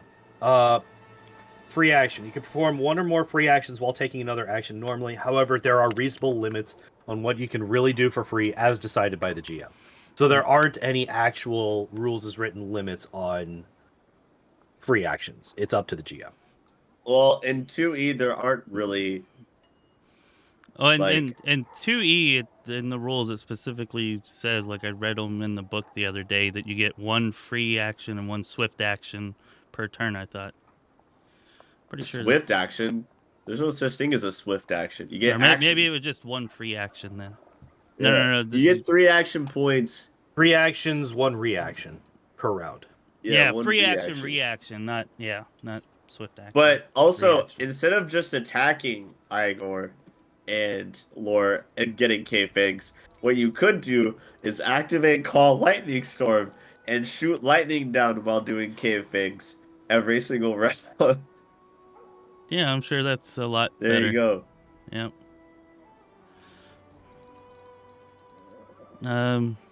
So anyway, that's a Thunderfang in real life. That's a Thunderfang. I like it. I'm gonna steal that from you. He stole that from Pokemon. Thief! I don't know what you're talking about. I'm sure. We had a kid at my workplace who decided that, so when the kids have their chosen names instead of like their birth names, we have to call them those names to be like supportive or whatever. And someone wanted their name to be Luxray, and I was like, I'm not calling you Luxray. That's a Pokemon. Never calling you a Pokemon ever in my life. Interesting. Luxray, use Tail Whip. Hey, Luxray, do you want some lemonade with your sandwich? Would you like a jelly donut? All right. Who remembers that horrible localization? In level Not me. 5, is all else we have Vine Trap? Yeah, Vine Trap? Vine Trap and Nature's Ally, of course, but It kind of already talked paralyzes about those. and also counts as cold iron, so that's cool. Vine Trap does? Yeah, it counts as cold iron. At this point, though, to count as cold iron, do you need a +2 or a +3 weapon? I think you just need the. You just needed a cold iron weapon. Yeah. Right. But like magic, like, you know, as you gain, like +1 is obviously magic. I think +2 is counted as silver and cold iron to overcome DR, and then +3 is like alignment. +4 is something, and then +5 is adamantine. Is that a thing in the video game? Not that I'm aware of. No. But Is it really not in the video game? Be. I've never Yeah, paid that much attention. I don't think that it is. You just have to have the cold iron Yeah. descriptor on the weapon for it to. I'm pretty sure that. I've seen like high level enchantment weapons that are specifically cold iron. So why would you need it descripted as both? I don't know. I was actually just about to say I don't recall any high-level enchanted weapons with the cold iron descriptor, so maybe it is, and it's just not explained anywhere. But there are that are like basic ones, like not like unique. Just like the regular ones. +4. Yeah, you get like a +4 cold iron masterwork, whatever. Okay, so Brockdeer apparently did a bit of testing. He was when he was talking about the Conjuration Druid Angel. Apparently, almost all of the angel spells are Conjuration. So Conjuration Druid Angel could potentially be viable. Igor's saying the same thing as Pondoor. Igor, does that count like in the video game as well, not just the tabletop? Well, if it is, I mean, I'm then they really need to add surprised that if that's to a one thing of that their they tutorials. didn't convert.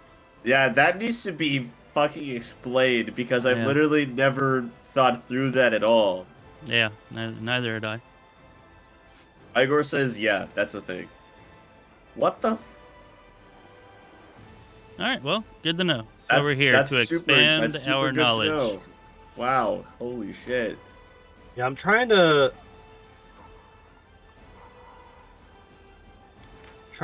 remember what they get over as it levels up. +3, Igor said, is Cold Iron. +3 is Cold Iron. Is +2 alignment then? If +2 is alignment, then there's so many spells that just become useless. Yes! Exactly! You get +2 enhancement weapons so fucking early, though. That makes no sense. Yeah, I feel like that would can't be make so sense broken. because you get a lot of spells and abilities that will adjust your alignment, certainly later than +2 weapons. +5 is adamantine. That makes sense. Adamantine's like the biggest deal. So. Oh, shit. Okay, wait. So +1 is magic, obviously. Okay, so it's 1, 3, 4, and 5 apparently. 1 is magic, 3 is cold iron and or silver, 4 is adamantine, and 5 is alignment. Okay, So that only makes more +5s sense. overcome DR based on alignment. So, if you're a trickster with the arcane skill ability to increase the enhancement of any gear you find, then Greybore starts with weapons that get past that have adamantine. Nice. DR bypass, because it increases. You have to do it before you recruit him, and his weapons become +4 instead of +3. Yeah. There you go. There you go.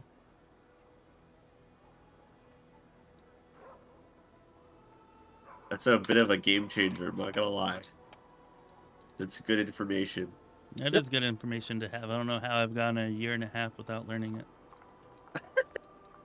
There's always more to learn in these games. That is very What true. the That is heck? very true. Even, like... Yeah, like... There's so many basic mechanics that I've missed. Where, like, somebody points it out, I'm like, oh... Yeah. Alright. Are we going on to So, level 6? 6. I think there's just 3 that aren't stupid poison spells. Primal Regression is Sirocco. Yeah, that's on the Sirocco wizard And is then list. Tarpul. arcane, no, Sirocco is divine as well. What? No, I'm sure. Maybe it's I all remember 3. I remember Sirocco being in the cleric spell list Really? specifically. I knew they had like Yep. Fire Blast or something, or Firestorm. I'm sure. Where's it at?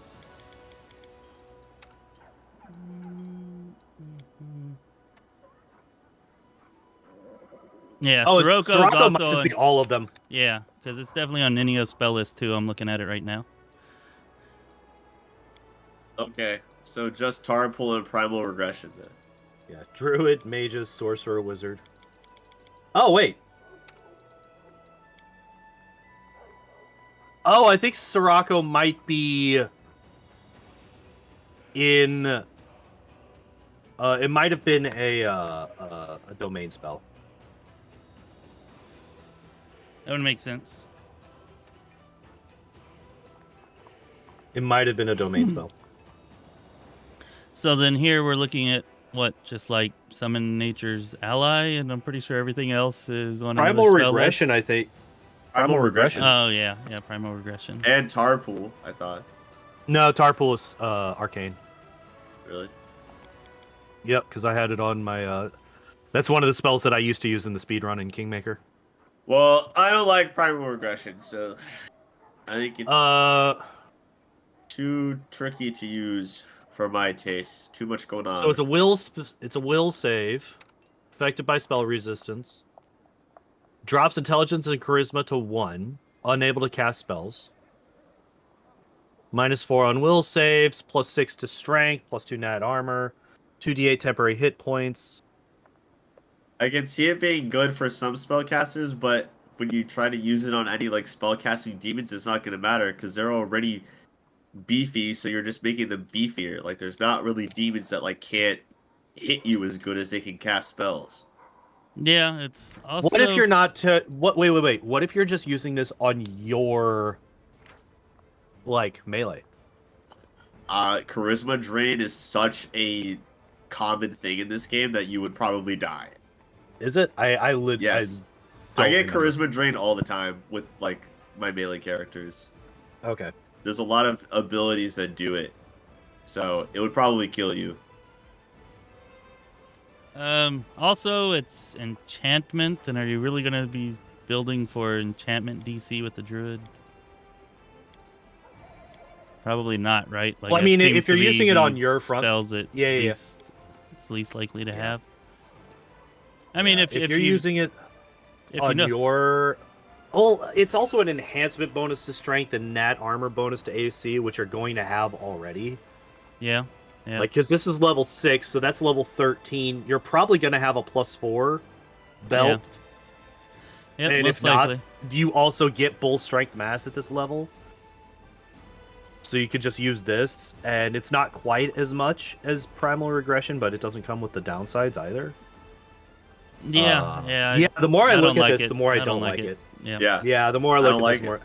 I was like trying to make it work. I was like, well, maybe if you do this and this and this, but you have to like pigeonhole yourself so hard Yes, to try to make this work. Yeah. It's so tricky. It's too tricky for my taste. I don't like it. Do appreciate your Yeah. out of the box thinking though, for sure. But yeah, And then at the end of it, Not I didn't even really worth I didn't it. even get to the last paragraph or the last sentence. When the spell ends on the next round, each affected creature must succeed at a will saving throw or take 1d4 points of intelligence drain and 1d4 points of charisma damage, which just kills them. Yeah. Oh no, wait, that's after they that's get when it back. So they ends, actually yeah. no. I'm sorry. That won't kill them yeah. because Nope. it's after the effect The next ends. round. It's the Yeah. round after the effect ends. So their intelligence and charisma would be back to normal before this happens. And they would have full will saves as well. Yep. Regardless, yeah, no. You have to try so much. You have to, you have to. Nope, bad. Yeah. I tried, guys. I tried to make it work. It was a nice try. It's that kind of thinking, that probably does give us some really awesome use. It's that kind of thinking that probably came up with cave fangs being able to deal so much damage, 'Cause I certainly Yeah. never thought of it like that until it was pointed out with some unconventional thinking. Yeah, and like situational stuff, if you can make it work, a lot of times in those situations, it's so much better than anything else. Unfortunately, this is just Stupid. I can't think of a situation where you would. Yeah. I can't think of the situation. Doesn't mean that it doesn't exist, but I can't think of it. Yeah, the only thing I could think of is maybe if you were going like legend and you were like making an enchantment caster, and for whatever reason you decided to combine druid with cleric or oracle or whatever you were already using that actually had other enchantment spells that were good, but again, 20 levels, or I guess that would be minimum 13 levels just to pick this up. Probably not a very good legend build. Yeah. Especially when Alright. you could just go fucking Slayer Cavalier and do 15 billion damage per round just by charging some. Slayer is my favorite to multi-class with for martial characters ever.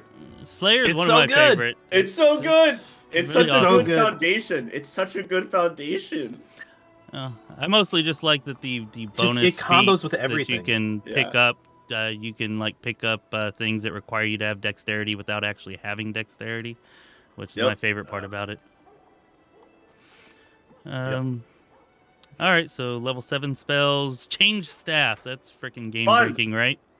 Fun spell. Okay. Change stuff is such a fun spell. I agree. It is a fun spell, and I feel like in like a tabletop setting, it's something I would definitely use just for like the flavor and how cool it Yeah. is. But Okay. in the I'm going to game be honest, here, like, I've it never just used sucks in every way possible. I mean, it's just the treant lasts an hour per level if you keep it alive. Yeah, I didn't know that. I didn't notice that. Yeah, but it's still a Trent. Like, yeah. I don't know how strong treants are. I doesn't Like, as a matter. level 7 spell, it has to be decently powerful, right? You're only getting one though, and taking Nature's Ally That is true. 7, and grabbing the 5 natural Well, manticores would be better. Like, hold yeah, on. definitely. Because let's see if a treant is like do we know for sure that stat-wise a treant is stronger or a treant is weaker than a natural mastodon? I don't care if it's stronger than a natural mastodon. It's still not going to be good. I would like to know. Well, Unfortunately, none of the party members that I have a quarterstaff equipped, so I can't check. boo. I was gonna rest real quick and just check it. I guess I could probably give myself a quarterstaff. Yeah, I'm in search and pick right now. I'm still in your idea. Let's see. Rest all. I will say, according to the tabletop, Mastodon is 1 CR higher than a treant. But the Summon Nature's Ally also still lasts rounds per level instead of an hour per level. So if you keep the treant alive, it's just an extra little. You have money. multiple treants as well. Can you summon multiple of them at once? I would imagine. Probably. I would imagine, yeah. And if Yeah, it's an why hour per not? level, you just get like 8 hours per never mind. sons of bitches. level. Yo, yes. Yes, All right. absolutely. I'm gonna play with this a bit. All right, good I luck. want- my toy want box wasn't treants. agreeing with the search and Oh, pick I was God. trying to do, Error. Reset.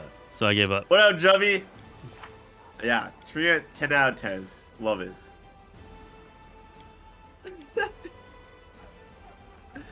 Just so fun. Just so fun. Equipment.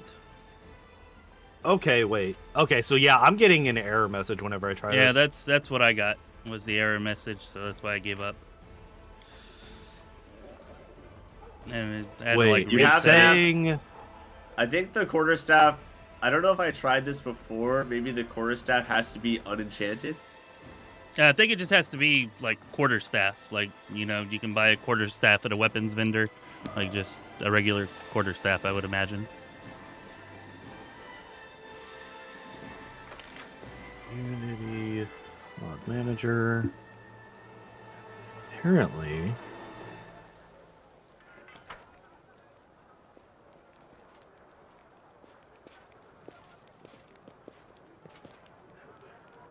You're definitely not. Let's see. Okay, so there's a,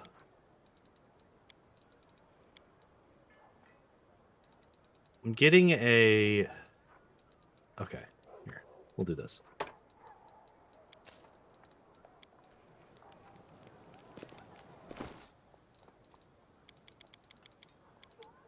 Let's see.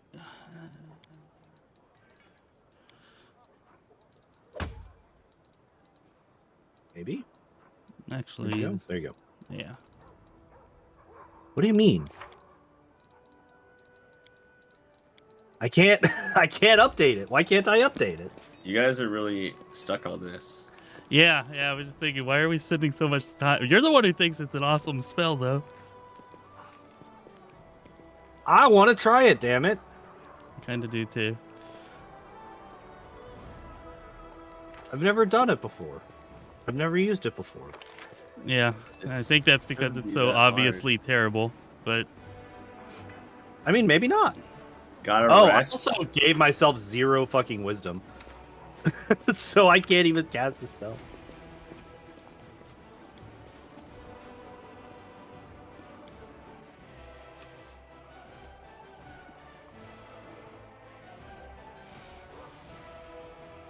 nobody out there, like, in YouTube land has God. tried this Oh, spell God. before.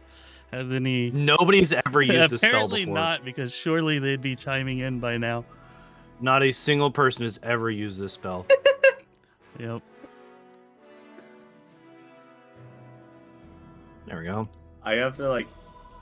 You have to like exit this place to be able to test it out. Yeah, I'm already in the Lost Chapel.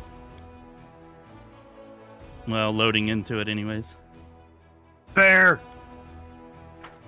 You have to have like a super basic ass like quarterstaff. I don't know. I could only find a +1, so I bought a +1. We'll see if it works.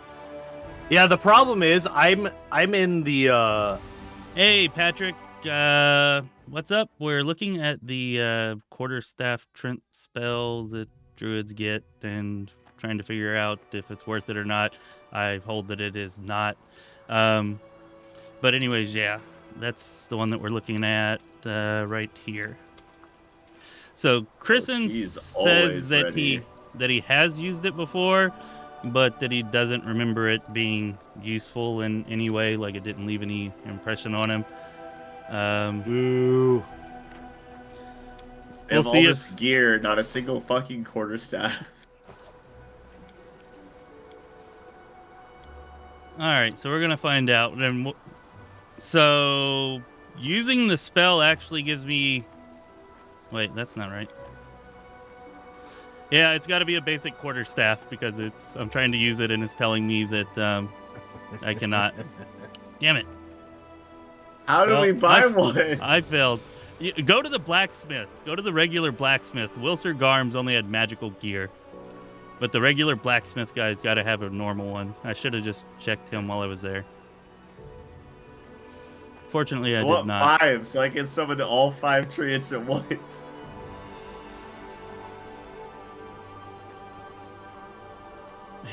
Really annoying that Toy Alright. Box isn't working like that. Yeah. I go to literally anything in search and pick, and it just errors out. Yeah, me too. Me too. We're not. This is the only spell we're testing for some fucking reason. So I think it's because somebody had to say that it might be good. it just seems so fun. It seems really stupid, but potentially really fun. I think in a tabletop setting, it'd be really cool. Like if you could just like the quarterstaff that you're using, you could just turn it into a Trent, and then like it battles, and then it just turns back into a quarterstaff. Like that would be really awesome. Also, the fact that quarterstaffs are like the easiest thing to make. Yeah, like why can't You I just have walk a over to character this that tree just and whittles snap away off their a time branch, making damn it? quarterstaffs. And Like, then, seriously. you know, they're just like, yes, give me 2 minutes and I will have 120 treants. Alright, Let's the fucking black- go. Yeah, Patrick, it summons like a Trent or a Shamble. I don't know, kind of different things, but yeah. Basic. I don't think I can get those at this point. Like like how do I fucking get that? I don't know. Did you check the blacksmith guy? The limiting factor isn't that it's a level He 7 only had spell. masterwork, so we'll see if it works. It's not gonna work. It's not that it's a level 7 spell.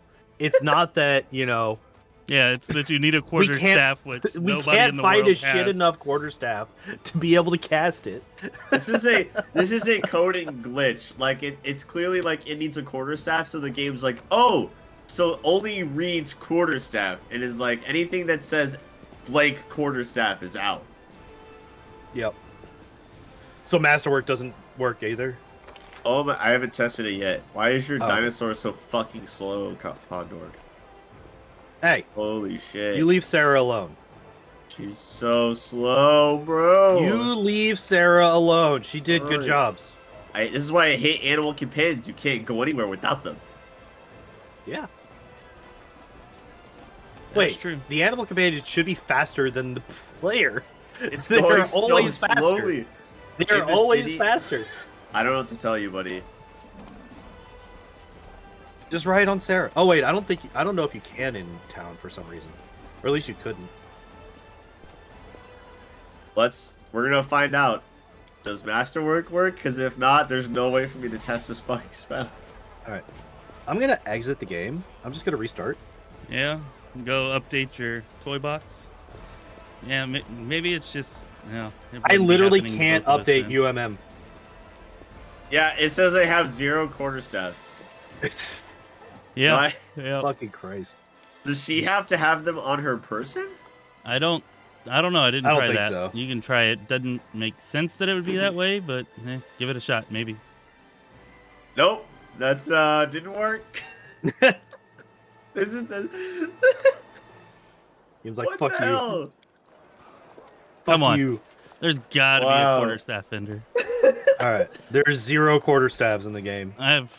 one more idea for where one might be, so I'm gonna go Is there try a way that. to toy box a quarterstaff or That's no? what I we were have been trying to do. trying. It does not work. I have Toy been box hates trying, us. sir.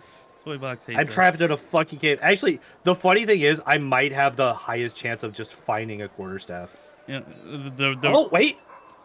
the really funny thing is that it'll let you like freaking Toy box will let you search out like freaking items from Kingmaker that aren't even in this game and add them, but.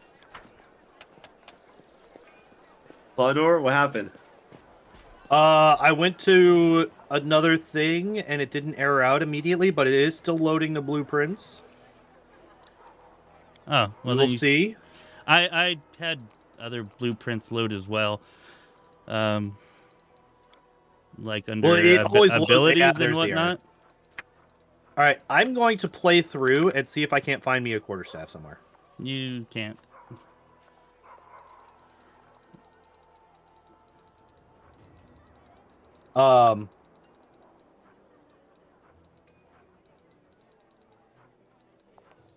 That's not a quarterstaff. Well, damn. I thought maybe I might find one at Arsino. Oh, I did. I did. Arsino has one. Oh, shit. I got a quarterstaff. All I got to do go. is make it to the chapel. Let's go. Dude had one. I was like, maybe I've sold one to him at some point since he's in your camp, I think. Or God, maybe he has one since it's like a reagent for a spell. I also checked the Arcane Weaver. He doesn't have them. It's like, spell reagent, maybe they'll have it. So fucking funny. There's also not a quarterstaff.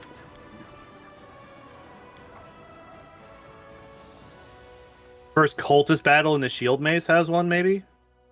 I would doubt it, but yeah, I don't think they have quarterstaffs. I think they have like longbows and maybe swords, maybe a scythe. I don't know. Check it. Maybe there's a quarterstaff. Maybe the vendor in in Neathholm.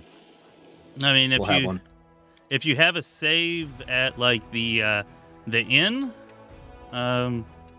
in Act 1, then I would imagine, maybe. Or the tavern, I would imagine somebody there's got to sell. That's the most basic weapons you can buy. The only weapon I remember them having for sale in Neathholm is like a cold iron axe.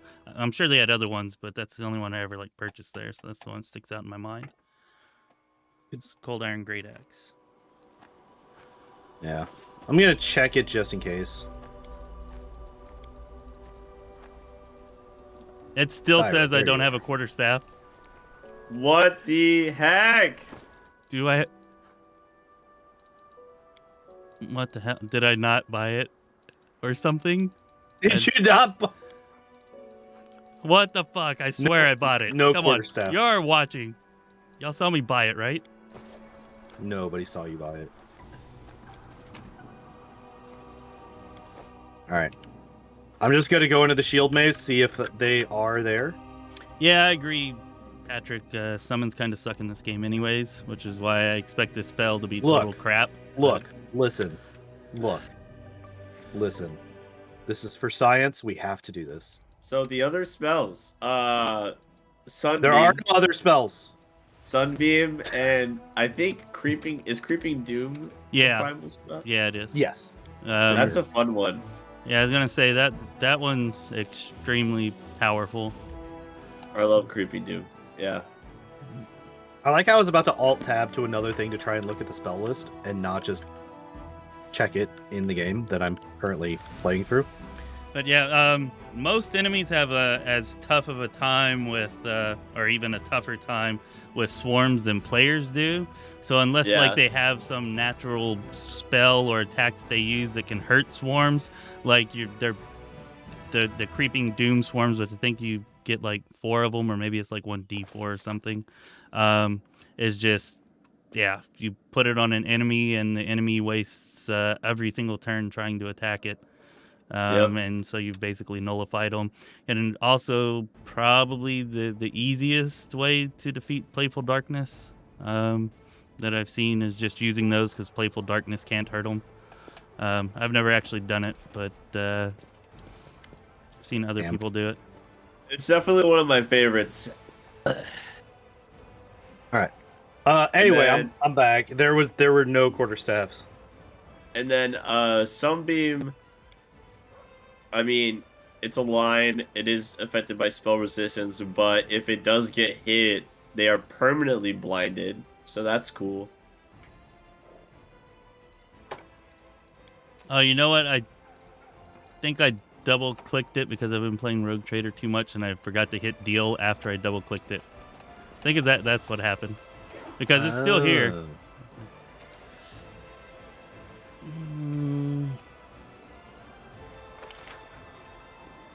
Ragnar says, I know there's a quarterstaff in a side room in the shield maze. So, Sunbeam, isn't that like, I don't know, it does It's okay not- damage unless it's against I was undead. about to say, it's Yeah. like 4d6 It that does. gets It's reduced on a reflex save. yeah. It's not great unless it's undead. It's for undead. That's basically what it's designed for. Which there aren't wouldn't many of be, in this right? game, especially this late. Yeah, certainly not many that are any kind of a threat. Although, that worm that you were talking about earlier is undead. So, I guess if you have it, you can Is throw it? it on to... Yes, it I actually is. did not know that. It is undead. There you go. It says it's a hidden room, but fairly early in. Alright, I'm going to continue looking for quarterstaffs. I think. Oh, wait, there's a Alright. whole lot of weapon racks here. All right, well, I actually Maybe? confirmed that I do have it in my inventory now, and I'm entering the Lost Chapel. So I Oh, should have boy. it cast very soon. Oh, Hopefully. shit. Please. Please. The fact that it's taken us all this trouble just to fucking check a spell that we're all pretty sure is trash. I don't know, Unsung seemed to like it. Like, yeah, Us at the beginning of this, change stuff is so fun. 30 minutes later, where's the quarterstaff? I can't find a quarterstaff. That's funny. Okay, so here we go. Time to cast it. The last 30 minutes of our life come to fruition. Does it work? And it's a full round action, so...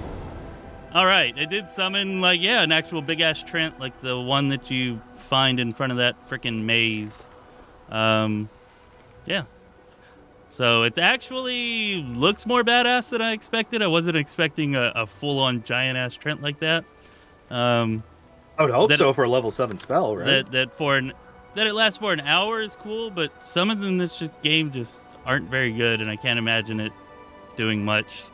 Like, The issue also is that eventually you'll run out of quarterstaffs. yeah, seriously. I don't know what you're talking about. We can only cast the spell one freaking time, anyways. There's only because that's one in the all- entire. Yeah, there's only one. Choose your moment wisely. All right, so You have to th- save up quarterstaffs throughout the whole game I- in preparation to use this. I was gonna say, yeah, this is a good lesson for anybody who wants to play a druid and plans on summoning Trent. Starting in the shield maze, do not ever sell a quarterstaff. You will Fucking need grab all of every them. quarterstaff that you could Stabs. possibly find. Yeah, buy all Every of them merchant, at the grab your stabs. at the Buy tavern. them all. Yep. Grab the And merchant Beetold. stabs. Do it. You're gonna play a 20 level game of pickup sticks. All right. Hey man, 100 hours of pickup sticks. That's pretty good. It's like it's just another mini game. It's probably more entertaining than some of the mini games that are in here. You have to dedicate your Alright. druidical life to summoning treants. That is the. It's like, here's a Core tree. Why mechanic. can't I just chop down this tree and turn it into like 20 quarterstaff? Nope, not an option. In tabletop, you can. Yeah, summon a treant, use it to make more treants. That's what I was gonna say. Or we could just pop up the freaking Trent into little Self-propagating quarterstaffs. cycle. Yeah. Yeah, I still haven't found the core. yeah, Patrick. I really think that that you should be able to turn your weapon into a quarterstaff, like have the Trent fight and then turn back into your weapon. That would be so much cooler. Which I think I already mentioned, but yeah, just throwing that out there.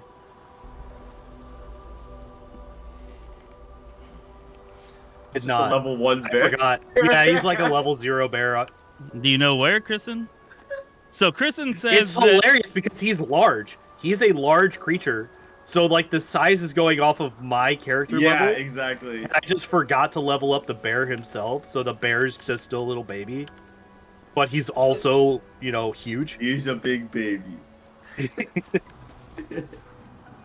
So Kristen says that there actually is a vendor in the game that sells quarterstaffs. He has a stack of 99 of them. But I have no idea where that vendor is, and Kristen's not making us privy to that information. Maybe he's planning to sell it on eBay or something. But Help! I says need to know. says maybe in Nocticulus City with a question mark. So maybe there, maybe not. I don't I know. have missed a bit of loot. Level Apparently. 8 spells. All right, yeah. I guess it's time to get I'm back to the busy. spells. Sorry for the What is there anything sidetrack on it. here besides animal shapes? That is a primal spell. Besides the summoning ones, no. Okay. Yeah, everything Just animal else. Yeah. So animal shapes. Yeah. You turn You everybody guys into a all- big ass bear. You guys all become bears. Everybody becomes bear. Everyone becomes a bear. Yeah. Fuck it. You're a sorcerer? Nah, you're a bear. I don't know. All bears. Think it's pretty garbage, personally. Yeah, I'd have to say. Yeah. Never had any Nice desire to use that or anything similar to that. You telling me you don't all want to be bears? No, not really. Listen. Tell me what. I got you, Pondoor. Ready? Hammer the Gap party build. All bears. Oh, There you go. God.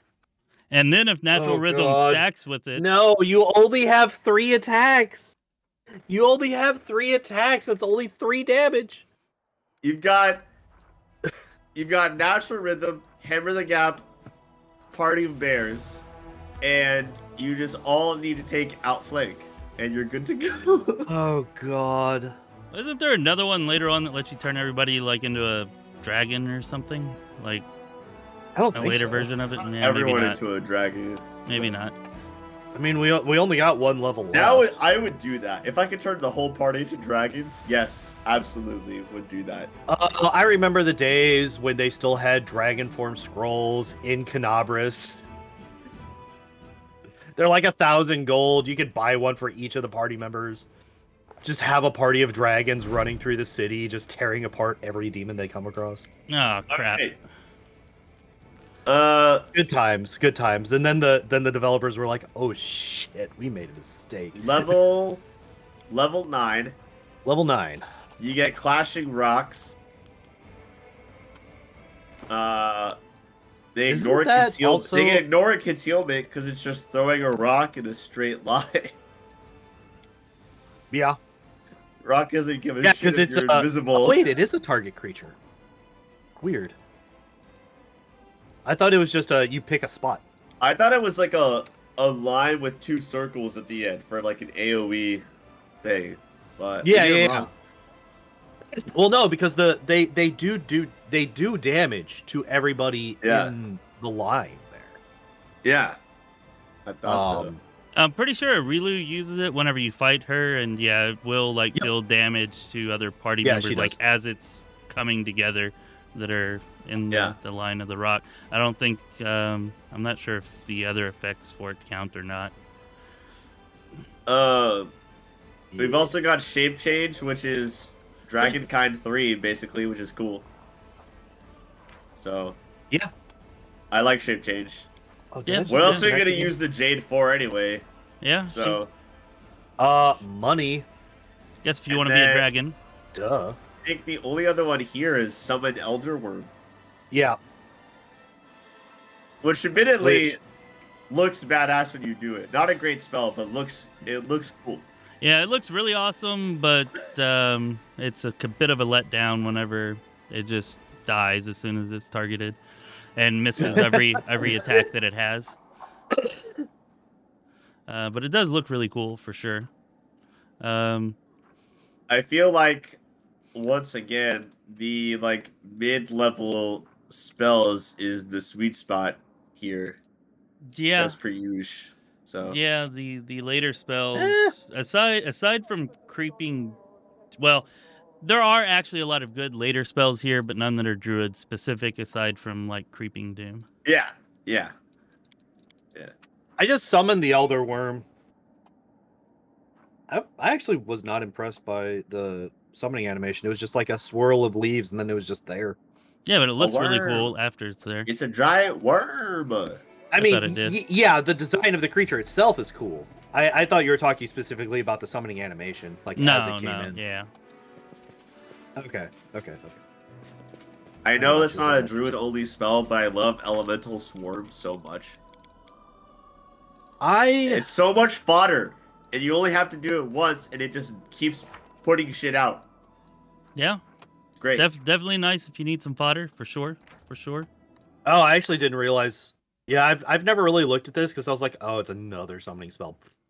I use it to beat that's about all the fucking- I use it to beat Rovagug's spawn in Kingmaker, with the dungeon DLC attached. Yeah. You fight the spawn of Rovagug. I used this to beat him because he was too powerful and I needed fodder. Gotcha. Yeah, the problem with him is that he's just like, yeah, fuck you, I'm dispelling all your shit. Yeah. It's like, oh, good, you're one of those bullshit bosses. Thanks. But yeah, druid spells, primal spells. One of my favorite spell lists in total, but just the druid spells themselves are not anything to really look at that much. There's some good one. There's some really good ones in here. There's a lot of very situational ones. Yeah. There's ones that are very specific and will be very good in those situations. Yeah. But most of the time are not going to be After ideal. looking at these, I'm like, wow, the ones I actually usually use are not even a part of the druid-only spells. Yeah. I'd pretty much always, like, if I'm gonna use a druid, I don't really go caster because I'll just get most of these spells from a cleric or an oracle or a wizard or something else. The only one here that I feel like is really awesome that you can't get somewhere else is Creeping Doom, and then you actually can get it as an oracle if you take the right mystery. But if you want to do an angel mythic path, the druid is definitely the way to go. The combined spell book and being able to, you're the king of buffs. You're the king of buffs with the merged spell book. So, highly recommend. Would you say angel druid or maybe angel paladin? You don't get the combined spell books then, but Really? yeah, you can only combine spell books with full casters, so it's gotta be you have to be a druid, full- shaman, Oh, no cleric, shit. or oracle. I actually didn't know that. Yeah. And I don't Did not know that. Oracle's the one that I've done that I really like. You can deal some serious damage as an oracle. If you want to do combine oracle it or with the cleric, angel though, spell you have to book. take a. If you want to do one of those, though, you have to take a specific thing to be able to get Stone Skin Communal. So. Okay. It's not defaulted, and I feel like that's one of the biggest buffing spells to have. So if you're going for an angel buffing build, I usually go druid or shaman just for the spells like that, like Stone Skin Communal, the primal arcane / ones. Everybody gets Stone Skin Communal though, and it's not a spell that really benefits from a 24-hour duration. Yeah, because there is a max to it, because right? it's a maximum 150 points of damage. So you can just get it with your cleric or your wizard or whoever else.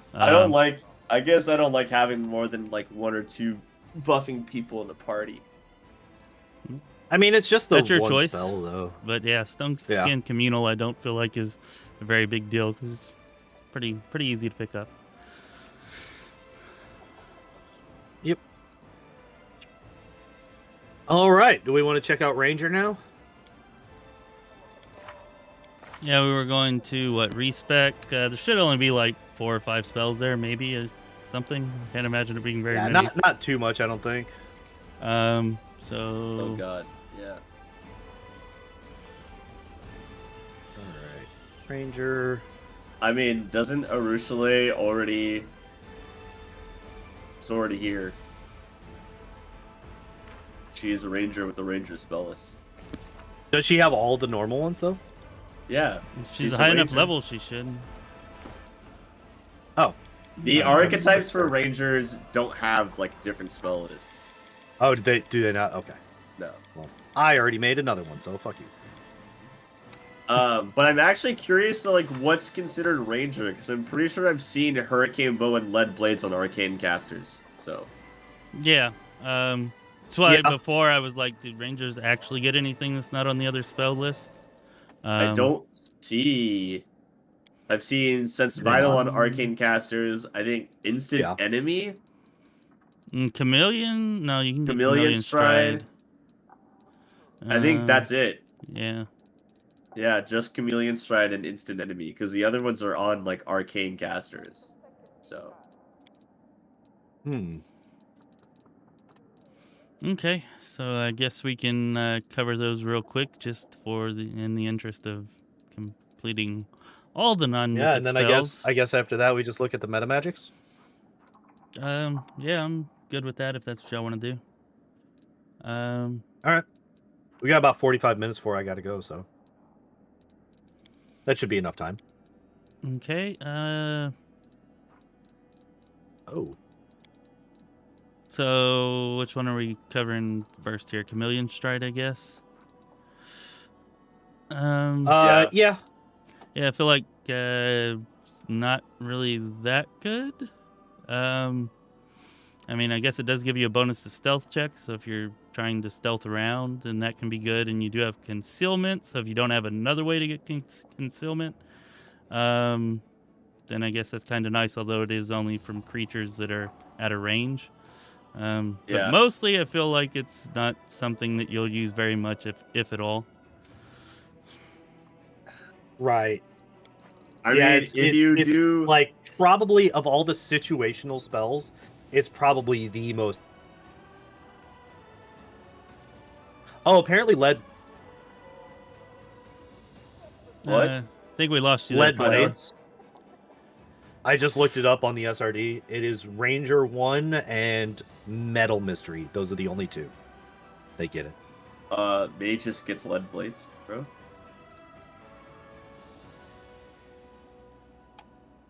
Ragongar definitely, I'm pretty sure, had lead blades in Kingmaker.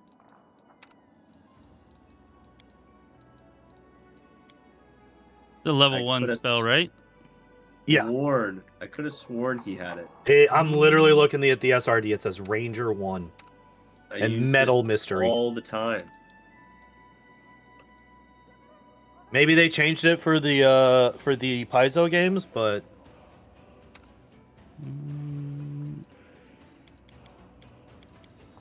I don't remember talking about it though. Regardless, if you're using melee weapons, lead blades is very, very good. If you're using ranged weapons, hurricane bow is very, very good. Necessities. There you go. Yeah. There's no reason There we not go. to use them. These are really good spells. Use There's them. no reason not to use them. Agreed. Yeah. Yeah, that's pretty much all there is to say about it. It's like, would you like to do more damage? If yes, use spell. If no, what the fuck? I will say that Chameleon Stride, if you're a ranged character, it's blur. Yeah, that's why It's I a said, like, if you 20%. if you don't have access to concealment from some other source like blur, then it could be good as long as they're 5 or more feet away. Yeah. When That's you fair. use Greater Chameleon Stride, you can affect the whole party for like all of your like characters, and that's better than using like 3 blur spell slots. But don't they have to stay within 10 feet of you or some crap like that? I thought. For greater, yes. Yes. Yeah. For greater, yeah, they have to stay within 10 feet. Sucks. Otherwise, they get all fucking. They just lose the benefit. I mean, my backline always stays together, but yeah, I would just rather have an actual blur that I know is not going to go away if something If your happens position's to slightly off. if the positioning's messed up or there's some effect that I don't know, a Rift of Ruin or something or whatever, like, or like you accidentally start the fight and your positioning is off, and I actually had one of my my archers go down in my more recent Isles playthrough. Like, I had Death's Door, so were able to get back up after the party, but for whatever reason, they decided to be in front of my melee when I was starting a fight, and I didn't realize it. Despite the fact that they had enough time to get into position and reform the formation. And, yeah, they just died. They just evaporated instantly. Yeah, They just died. Or if just whenever you're running from one area to the next, if they all string out in a long line like they sometimes like to do, then you're going to lose the effect on somebody or something. Like, it's easier to just put a blur and not have to worry about it. I'm not saying that there's no use here, but it's really minimal, and I feel like most likely you won't use it. I wouldn't. Yeah, I would not. I have used Instant Enemy, though. Yes, Instant Enemy can be very good for sure. Yeah. Very, very good against bosses. Yep. That's a good one. Yeah. And then there's not really anything for level 4, is there? Nope. No, I don't think so.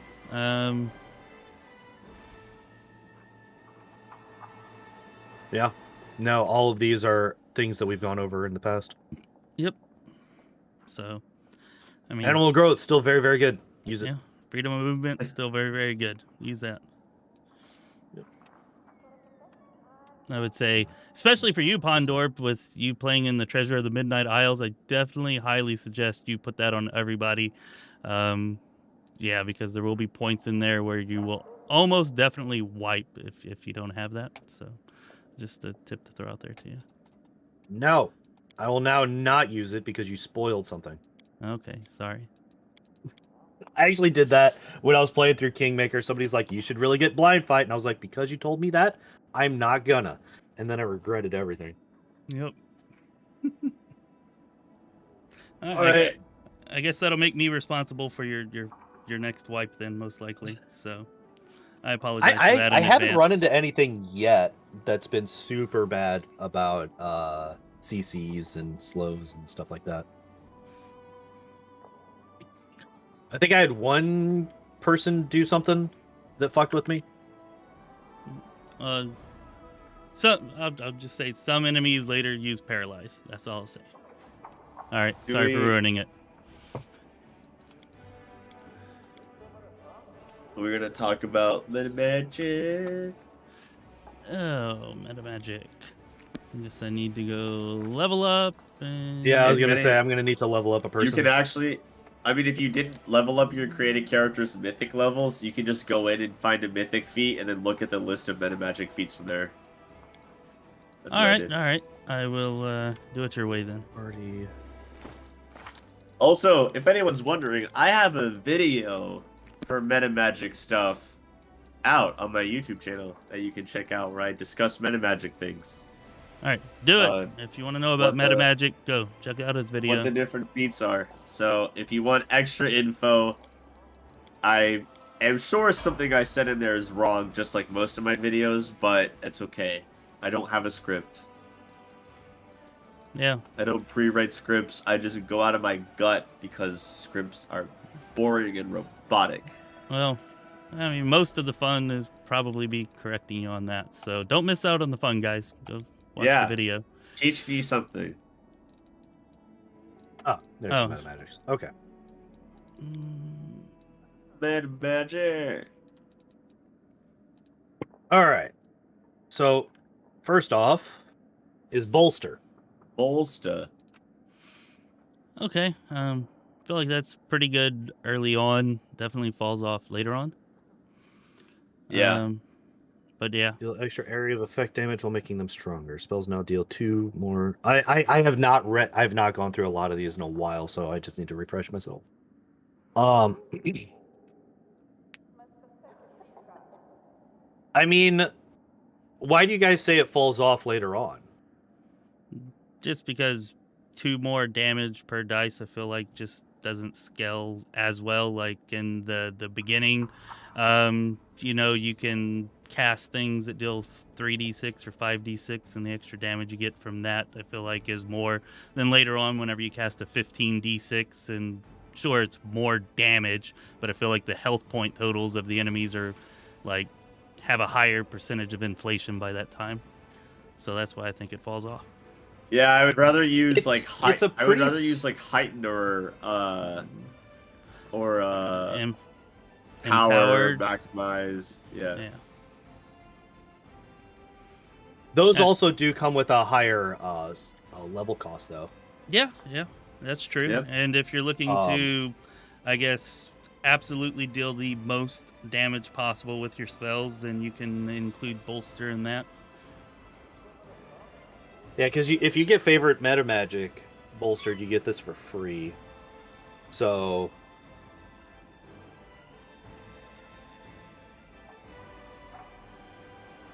yeah, Nurok is saying using these to fill up spell slots that the spells that are actually in those slots aren't that great as well is another thing to keep in mind. Yeah, for sure. That's Um, what I usually use my meta magics for. Right. Yeah. That's why I really like Heighten. Yeah, that's Yeah. definitely one of my most Like- commonly used, and for that reason. Yeah. But like this is so like if you're using a D6 based spell, so say you're using Fireball, and you're using a max level Fireball, so 10d6. That is an extra 20 damage on top of what you're already doing per person hit, right? Yeah. Now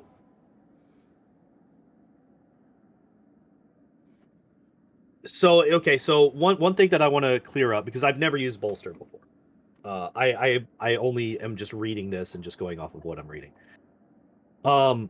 When it says spell targets, does that mean that you actually have to like hit it with like a ray spell, like magic missile or scorching ray or something like that to get the AoE effect? Or if you hit somebody like a group with a fireball, does everybody hit in that group also do AoE damage to everybody around them because of the bolster effect? It's the spell's target. So, like, if you targeted on the ground, then I think they would just take the extra damage from the AoE. But you have to like. There's not actually- like mini explosions in there. No. Okay, that's kind of what I thought, but I wanted to clarify. Yeah. Okay. Also, spell can no longer apply precision damage, so if you're going for like Arcane Trickster or something like that, this will not work with the extra sneak attack damage that you get from that. Or if you're using something like Sense Vitals, this will not work with that. So that's something to keep in mind. But this is, it's a good percentage of damage, regardless of what level you're at. Because like, it's adding a minimum of an extra 1/3 of damage. Like it's increasing your damage by minimum 33%. If you're using a D6 based, or a minimum of 25% if you're using a D8 based spell, like Chain Lightning. And that's if everything rolls the max, right? So if you're casting a level 10 Fireball, you roll all sixes, you're also getting that extra 33% of damage because of the +2 to per dice roll. Whereas if you roll all ones, you're literally tripling your damage just by having bolster. So while I do somewhat agree that it doesn't scale, like I don't know. I think it scales pretty decently. I feel like that's Maybe I should have said it it's- doesn't it's scale like- as well as Empower and Maximize. Maybe I should have said that. Like, I could say that, it's- but it's also less of a cost as well. yeah, it's never going to So be. there's that It's never balancing going act. to be useless, but it's one that I don't pick up just because, like, I have a finite number of feats in my build, and if I want to do extra spell damage, I'm going to spend those on Maximize and Empower because I feel like those, give you more bang for your buck or for your feet or whatever. But I mean, if you need some power early on, or if maybe you just need something, I guess, and you don't want to pay the 2 cost for the level increases from what is it, empower or the 3 for maximize, then yeah, Yeah. it's a good choice. Like, I'm not saying it's a bad meta magic. I just think of these spell damage increasing feats here, or meta magic feats. I think it's usually the worst one. I mean, it has to be based on design because it's also the cheapest. Like if it was as good as Empower, but it was only a +1 to spell level instead of a +2, then that's completely broken. So yeah, that's why I'm saying like there's that balancing act of increase in spell level versus increase in damage for this. For sure. Sure. And I think for a +1 to damage, or for a +1 to the spell level, increasing your spell's damage by 33% is insane. Like that's really, really good. You could potentially increase it by triple if you roll all ones. Yeah, that's what I'm saying. Like minimum of 33%. Yeah. But... and that's if you roll all 6s. That's like if you have maximize, this will increase your damage by 33%. All right, so yeah. Good solid choice if you want increased spell damage. Yep. Maybe also better for like some people like to build like blaster bards or whatever that focus on sound damage, and then you don't have as many spell levels to spread it out over. So maybe just having the one increase there, like on some type of build like that, might be would probably be better for that. So yeah. Yeah, Vrocknir. Yeah, I mentioned it very, very quickly earlier, but yeah, we can also just get that for free if we use favored med magic on top of Empower/Maximus. Very true. Yeah. All right, then Empower. I was about to say, speaking of, next one down is Empower. Empower. Just increases it by 50%. Good. There you go. Very, very simple. Yeah. It does also work on all variable effects. So, like, if there's something besides damage that you roll a dice for, like, you can also increase that. I guess worth pointing that out. No, it's mostly used with damage, but... Right. So what that means is, like, if you're using mirror image, it will increase the number of images that you get by 50%. If you're using a summoning spell, the number of minions you get is increased by 50%. It's not specifically damage, but the vast majority of the time it is going to be damage, right? That's mainly what it's used on. But But yeah, it does have that bit of extra utility. There's just not too many spells that have non-damage variables. There's some that are like the duration can be like 1d4 rounds or something like that, so that will be increased as well.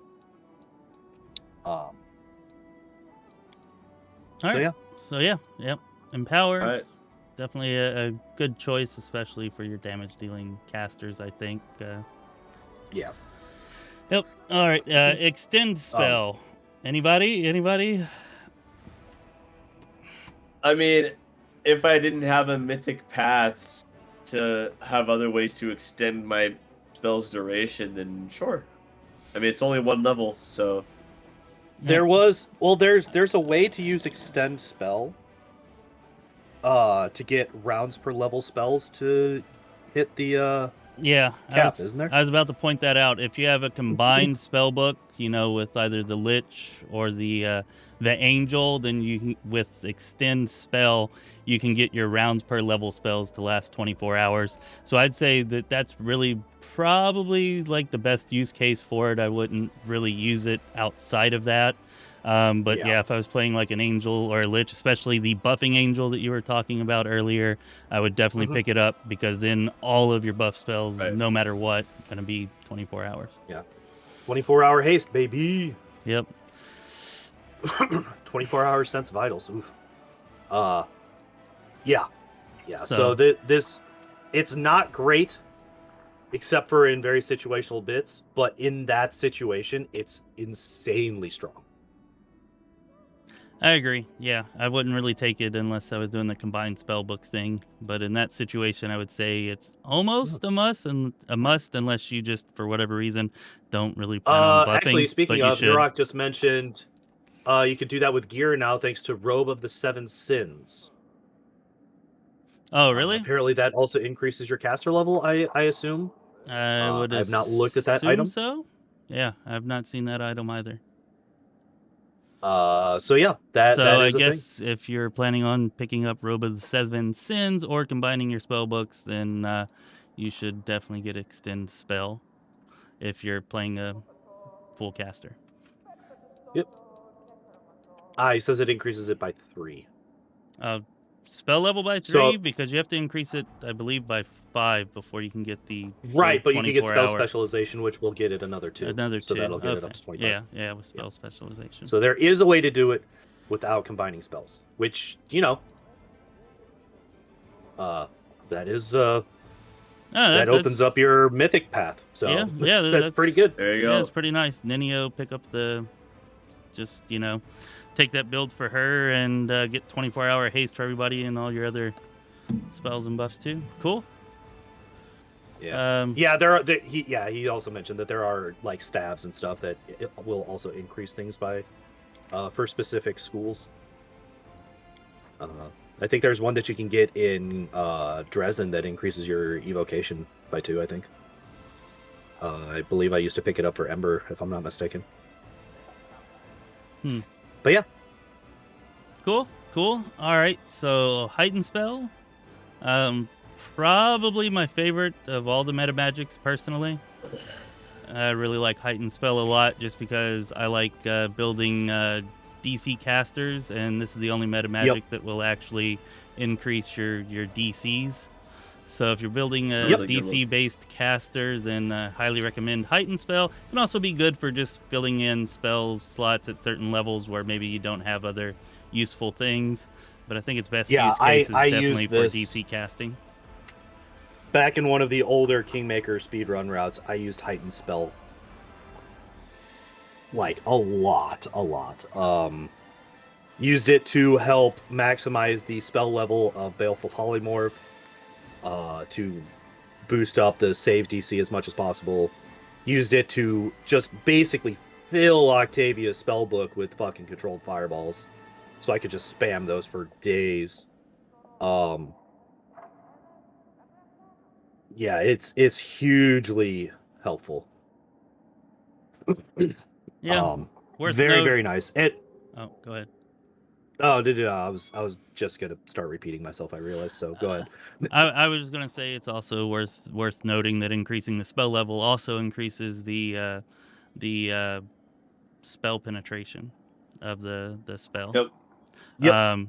Which can be an issue in Wrath of the Righteous, depending on your build or whatever. So also helps out with that. Yep. All right, next one. So yeah, that is Heighten. Heighten, very, very good. Very, very, very good.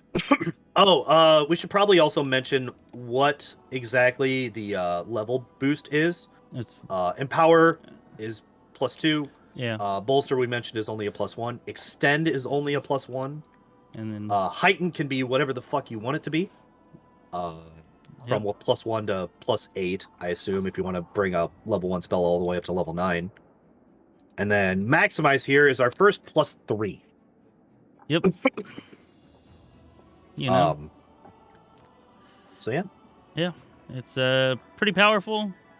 Adds a hell of a lot of damage. Can also be used for other like non-variable rolls for things other than damage, like we talked about with Empower.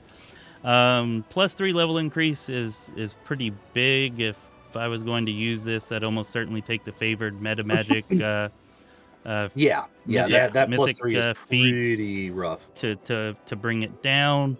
You can also, and I actually like doing this a lot too. Like if there's not room for the favored meta magic feat in my my build, which is sometimes the case, then I might just pick up a maximized meta magic rod and just deal with Yeah. only having a few maximized spells from the rod or whatever, because maximize is really Just gotta be powerful, a but bit that more selective. +3 can definitely be limiting. Yeah. Yeah. But the effect is really, really powerful. I guess we should say what it actually does, which is just basically if you roll the max possible that you can roll with any variable. Any dice that you roll for this spell, they all are the max that they can be. Yeah, so if Yep. it's a D6, you roll a 6. So If it's a if you D8, cast a you roll fireball, an 8, you will do 60 damage. which is really nice to just know what you're going to deal. Yep. Yeah. Also combos very well with Empower, because then suddenly your 60 damage is doing 90 damage fireballs. Yeah. Really good. Like, granted, there's basically no there's no realistic way to get that unless you want to start spamming your level 8 spells with fireballs, which I feel like there's better ways to use your level 8 spells. And then, if you want to go absolutely insane, you could also put Bolster on there to increase it by another 20, so 110 damage per person fireballs. Yeah, that's so you can just could definitely be obliterate a your hell of own a lot of party damage. as you cast these non-selective fireballs. Yeah, make them controlled fireballs. Although that, yeah. Anyways, I was about to say, yeah, that's you would have to another take level favored higher. meta magic to do that one. Yeah. Also really strong, and I guess Extend is also really strong in this. If like you're playing an Arcane Trickster, because you can fire your rays off at max damage and get sneak attack damage and everything combined in. Yep. Yeah. So, yeah, that's also counting sneak attack dice. So if you're an Arcane Trickster, or yeah. That I actually have a build on the channel where we do that, and we're able to hit even on unfair like over 3,000 damage around, which I know is not nearly as absurd as some damage builds out there, but still pretty damn absurd even on unfair. It's always fun you're like getting one to turning those Balors. insane damage levels. Yeah, so can be really extremely powerful when combined with ray spells and sneak attack damage of Arcane Trickster. But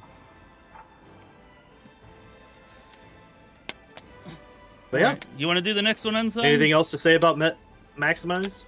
Oh, Maximize is great. Yep. It should be for a +3. Yeah, seriously. Oh, Persistent. Arguably the one that have touched the least, but I feel like forget that this one exists. For DC casters, having to make the saving throw again is kind of nice, because it's just like you're just rolling with disadvantage on any of your DC spells, which is really, really cool. And if you have the mythic ability thing, the level increase isn't really too much to deal with, so it's just it's pretty decent. Like, starting at level 2, only a 2 level increase isn't too bad for making all of your DC spells disadvantage, like, for everyone to deal with. So yeah, Nurak and mind Draknir both suggested different spells for this. Nurak says it's a game changer for Phantasmal Killer builds, while Draknir mentions Sirocco. Yeah, like I said, I was not saying before that I think that this is a bad one. I said that I forget about this one. Yeah. This is one that I forget exists. When you got all of the other ones that like talk about damage and shit, you're like, damage is like the core focus, right? For most people. So when you've got this, it's just like, oh right, this exists too. We don't have to just focus on damage, but it is forgettable in that way. I completely agree. But I think, for DC casters, someone like Nenios would highly benefit from Persistent spell. Like, Phantasmal Killer is one of the first ones I thought of as well. So, Persistent. Trying to force somebody to take disadvantage on a spell roll or on any roll is very, very strong. It's why I actually really liked Harem in my original playthrough of Kingmaker is because of his chaotic touch. Yeah, I love Touch of Chaos a lot. Yeah, Touch of Chaos is super good for Really that good. reason. Yeah, For that reason. absolutely. Yeah, I was just gonna say it's my second favorite meta magic after Titan, just because it is so good for DC caster builds, and yeah, it's incredibly powerful with Phantasmal Killer, pretty much any DC spell. But yeah, I've got an illusion build up that pretty much you can one shot, like after you get Phantasmal Killer and you have this, by like Act 3, you can one shot pretty much any enemy in the game, or almost any enemy in the game, with persistent and heightened spells on Phantasmal Killer. And then by the time you get to the end, it really is absolutely any enemy. Oops. Except for the ones that are completely immune, of course, which is like, there's only a few, like Galu and whatever. But yeah, really good. Oh, yeah. Definitely one of my Rocknear favorites. just mentioned you can't get favored meta magic for persistent. Really? Yeah, I chose it and I was leveling up through the mythics. And there is no favored meta magic for it. Yeah, well, that is definitely a good thing to point out. And I think that might be because with that, and then the Trickster's completely normal meta magic, like if you combined those, then you'd be able to get like a persistent weird, and that would just be way too good, because weird, even without persistent, is just like a kill everything spell if you have a high DC caster, and then it would like really be a kill everything no matter what spell with that. That would be my thought on why they did that. Yeah, there's definitely ways to make that very, very dangerous. But it's so good. But yeah, I just wanted to point that out, that yeah, we cannot get a No, it's good to point favored out. meta Sure. magic. All right, Quicken All right. spell. This I can see meta a magic, lot of ways to use it, but a 4 levels increase is rough, buddy. Yeah. So I have a tabletop story that this particular feat came in great use for me. It is how I beat a level 17 character with a level 7. All right. Well, are you going to regale us In with one-on-one this tale, combat. or? Nope. All right. Well, Because it's a long one.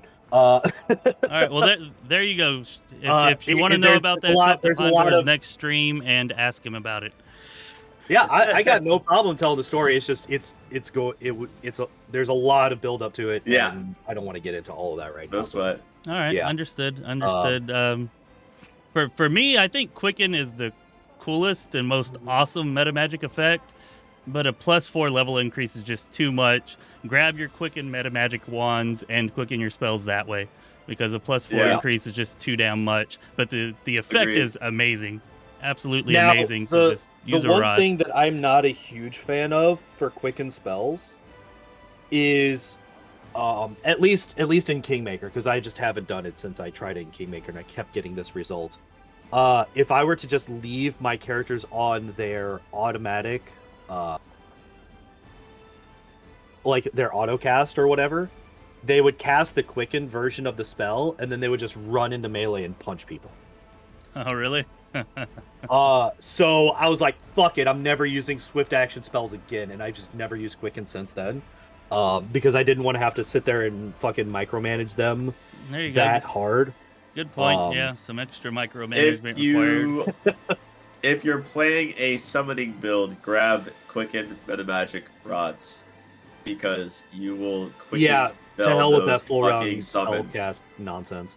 Imagine being able to use a summoning spell twice in a single round. Well, the Quicken meta magical rods, they're just so good, because even if you're doing your maximized, extend, bolstered, what the hell ever spell that's just an absurd amount of damage, you can turn around with a Quicken meta magic rod and cast it again. So you just doubled the amount of damage. Like it really is the coolest effect, but the level increases too much. So And the rods. To point this out, this is the only one that if used by a spontaneous caster, you will not have a full round action for your spell. That is something that we have not mentioned. For spontaneous casters, if you use a meta magic to boost that spell, it will become a full round action. Yeah, that's actually a good point. Because It took me does... months to realize this because I had no idea that was a thing.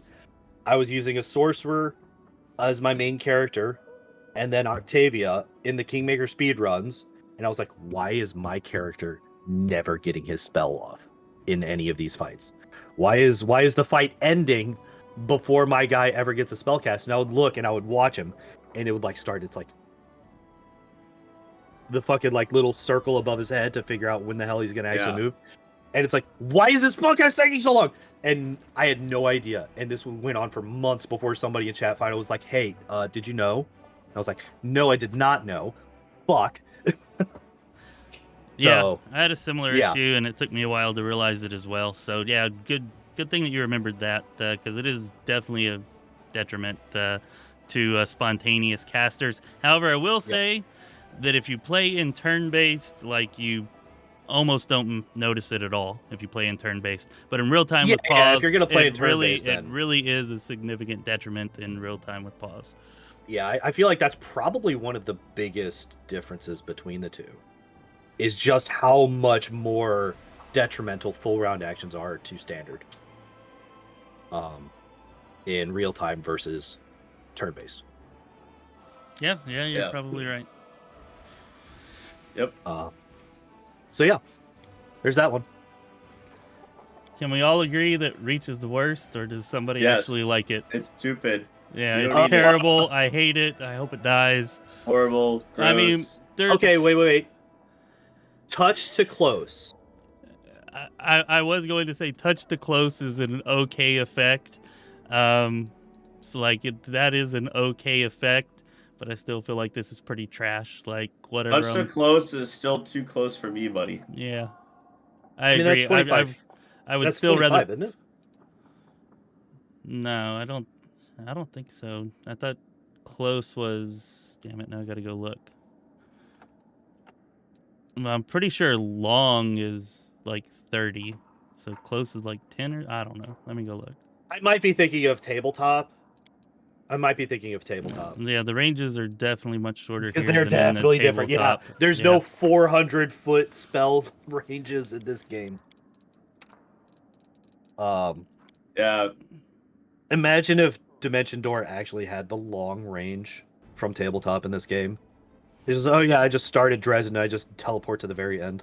There also aren't like touch spells where I'm just like really hankering to use on a caster. Like I mean, that would, like, I really what want about to like use Chilling Touch or like the offensive touch spells? There's a fair number of pretty decent offensive touch spells. I've never used Shocking Grasp on anyone other than a mages. That's a level 1 spell. There's not a whole lot of higher level touch spells that are offensive, but there are some, like Vampiric Touch. If you're running a little bit low on health, you want to get your guy back up a bit. You can hit somebody from far away with Vampiric Touch. Granted, it's only temporary hit points, but it's still health. Like, it's still stuff that they have to burn through to kill you.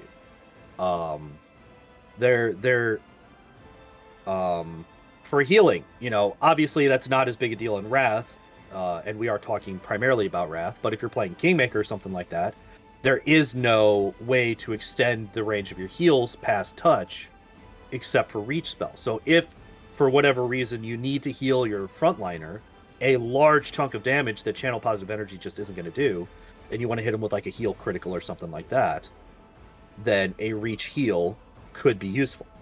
It's incredibly situational. Far more than I think any of the others, except for potentially Extend. But there are places where I think it can be useful. I mean, yeah, your examples make sense. At the same time, I've never ever, besides an alchemist for self-healing, given an arcane caster healing spells. I'd rather be very unreasonable and just say that this is trash, even though Pondoor did make some good points. It's fine. Leave healing for the heal What's bots. the one inspirational recovery where you have to get there and heal them within a round or they die? Breath of life. Breath of Light. I think there's two. There's two that Yeah. are two different spells levels. But like, I'm Um, pretty sure at least one of those is not touch. So I don't know. one of those is I for know that rage. one of them is. I know that one of them is, and that's the one that I always try to use, and then the person's dead by the time I get up there. Okay, so if you want, Like I said, I feel like there are very specific situations where this can be useful. But again, it is not great. Yeah. You know what is great bread I and mean, butter though? we were Selective. going over how many of the druid spells would be so much better if they were selective. Selective is the one I always take first. Because Just don't die, forehead. I don't Exactly. usually make single target. Yeah, I don't like single target or like ray caster characters. It's too. I don't like you playing this. I usually do AOE casters if I do damage. Always take selective spell first. Have a good time. I'd say it's my third favorite meta magic, and it might actually be the most useful, like in a little more general sense. If you put selective spell on Grease in Act 1, like by the time you hit level 3, every single battle after that's trivialized. Like you can just selective Grease pretty much every single battle in Act 3, or not Act 3, Act 1. And yeah, I still remember cheesing Valerie's one-on-one with incredibly Grease back in easy. Kingmaker. Even like the even whenever you fight Minago, because I don't know if you know this or not, but whenever you fight Minago, like the mythic power boost that you get for that fight, actually, even though it doesn't make your damage absurd, it makes your spell DCs absurd. Like the DCs of your spells become like 70 plus. Like if you actually check your combat log, so you can. I did notice that. Yeah, I was like, "What the fuck? So Why are these so high?"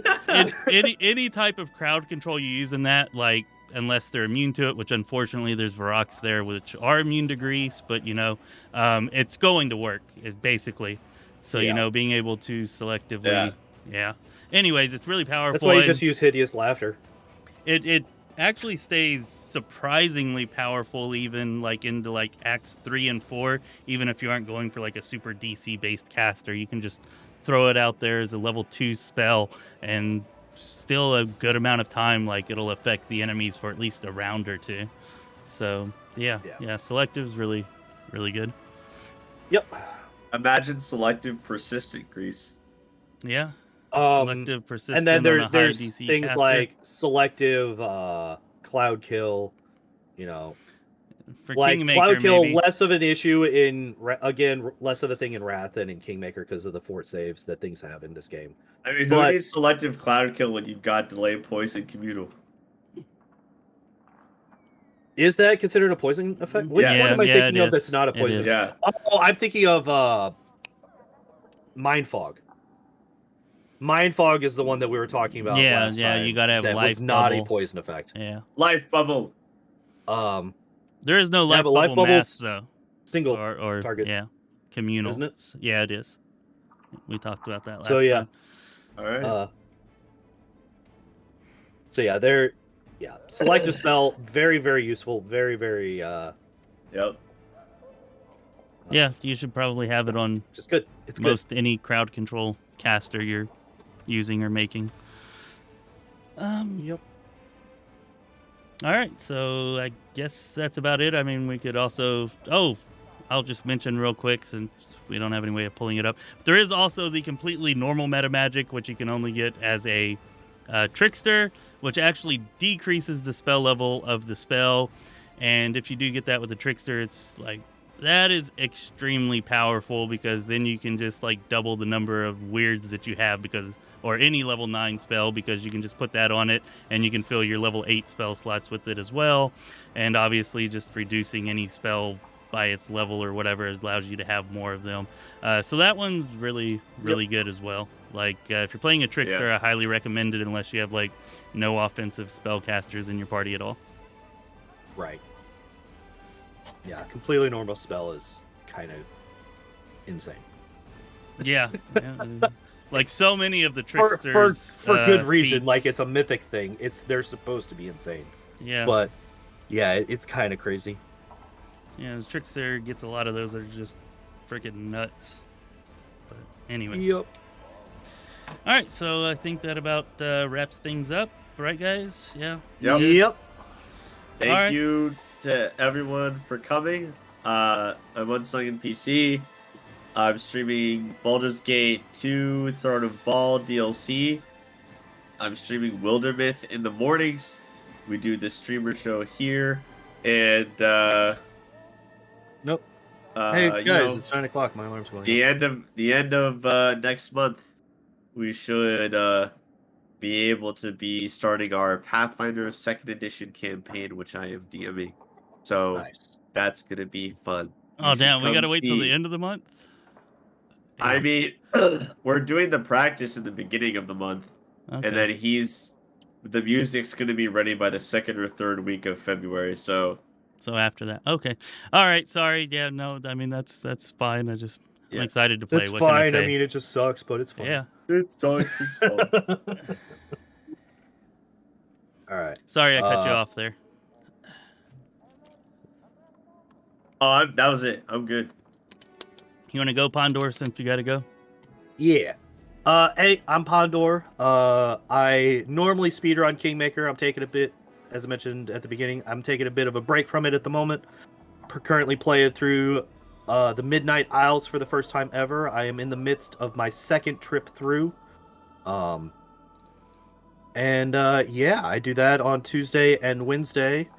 On Thursday here, I either am doing this with these guys, or I am doing Phasmophobia speedruns. I kind of changed up my schedule a bit from the last time. And then on Fridays, I am now doing my Pokemon solo runs in Pokemon Red, which tomorrow I will be doing Meowth. Which hopefully, it'll be a good comparison because I've already done Persian and it was actually one of my better runs. So it'll be good to see how Meowth compares to its evolved form. Yeah. I think that's my 35th Pokemon that I've run through that game so far. Nice, nice. Yeah. Did Growlithe last week. That was not fun. Growlithe had some real issues with the Elite Four. Lance's Gyarados kicked its ass. I had to get up to like level 86 or something like that. It was like the second highest level Pokemon I've had to get to. Still, you persevered, so good job. Yep. Rocknear asks, while we're here, can I ask, does Arcana Metamagic take a full round action or no?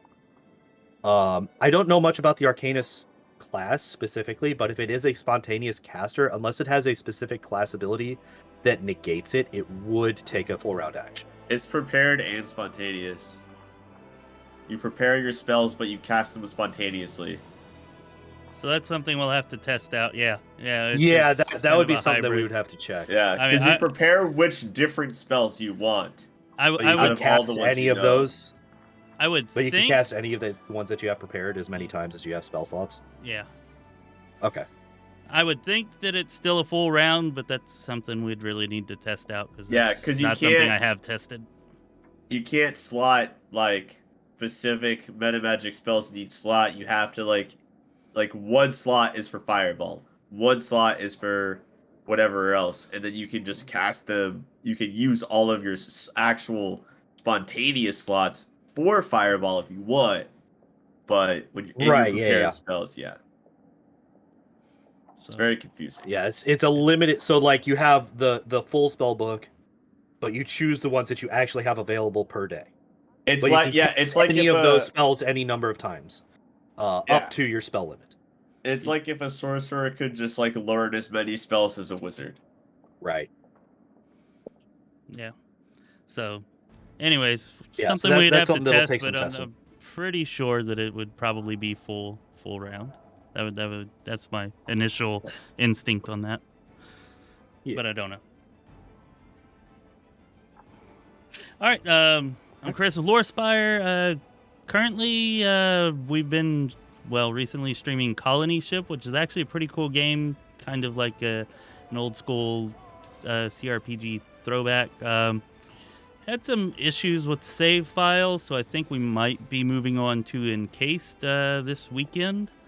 However, Colony Ship, which is still in early access, Does look like a very promising game, so you might check that out if you're looking for a CRPG to play and you like the old school feel, or just want to get in a game with the old school feel. Anyways, there are some modern conveniences included with that are nice. Anybody that wants to check out Encased, we'll be streaming it Friday and Saturday night. I've not played it yet, heard a lot of good things. It's a post-apocalyptic CRPG, so I'm sure it'll be pretty awesome. And not sure we're going to stream a whole playthrough, but we're going to stream it for a little while and see what it's like. Whenever the new or the last of the Sarkorians comes out in March, probably a week or two before that, we'll start a new playthrough, because the only way to access that is through the actual main campaign. It's not going to be like something that you can start on its own like all the other DLCs have been. So probably a week or two before that, we'll start up a new Wrath of the Righteous playthrough.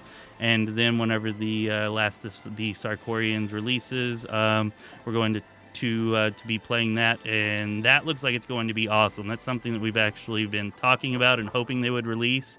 A DLC that focuses on the last days of Sarkoris before the World Wound happens. So definitely highly excited for that. If you want to check out my thoughts on it, I recently released a video where I just kind of talked about how excited I was and some of the things that I think we might see and hope to see in it.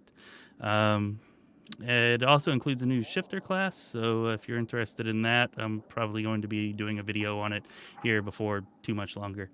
Anyways, that's about all that I've got going on besides the Pathfinder 2nd Edition campaign playthrough that Unsung is going to be DMing that he talked about. So make sure that you guys keep watching and stay up to date for that. That's promising to be a hell of a lot of fun. Really looking forward to that. That's all I got.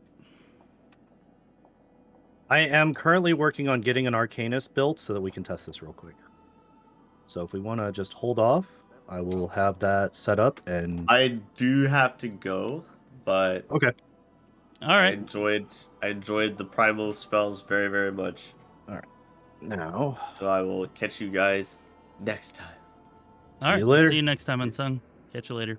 All right. I'm going to. Magic Heighten to 2. Right spell. Level 2. All right. Bag of Tricks. Rest all.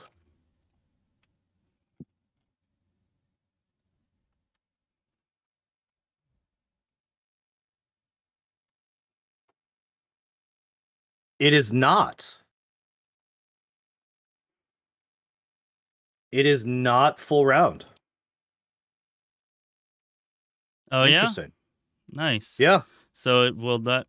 All right. Well, there you go. Good question to ask there. Definitely. Yeah.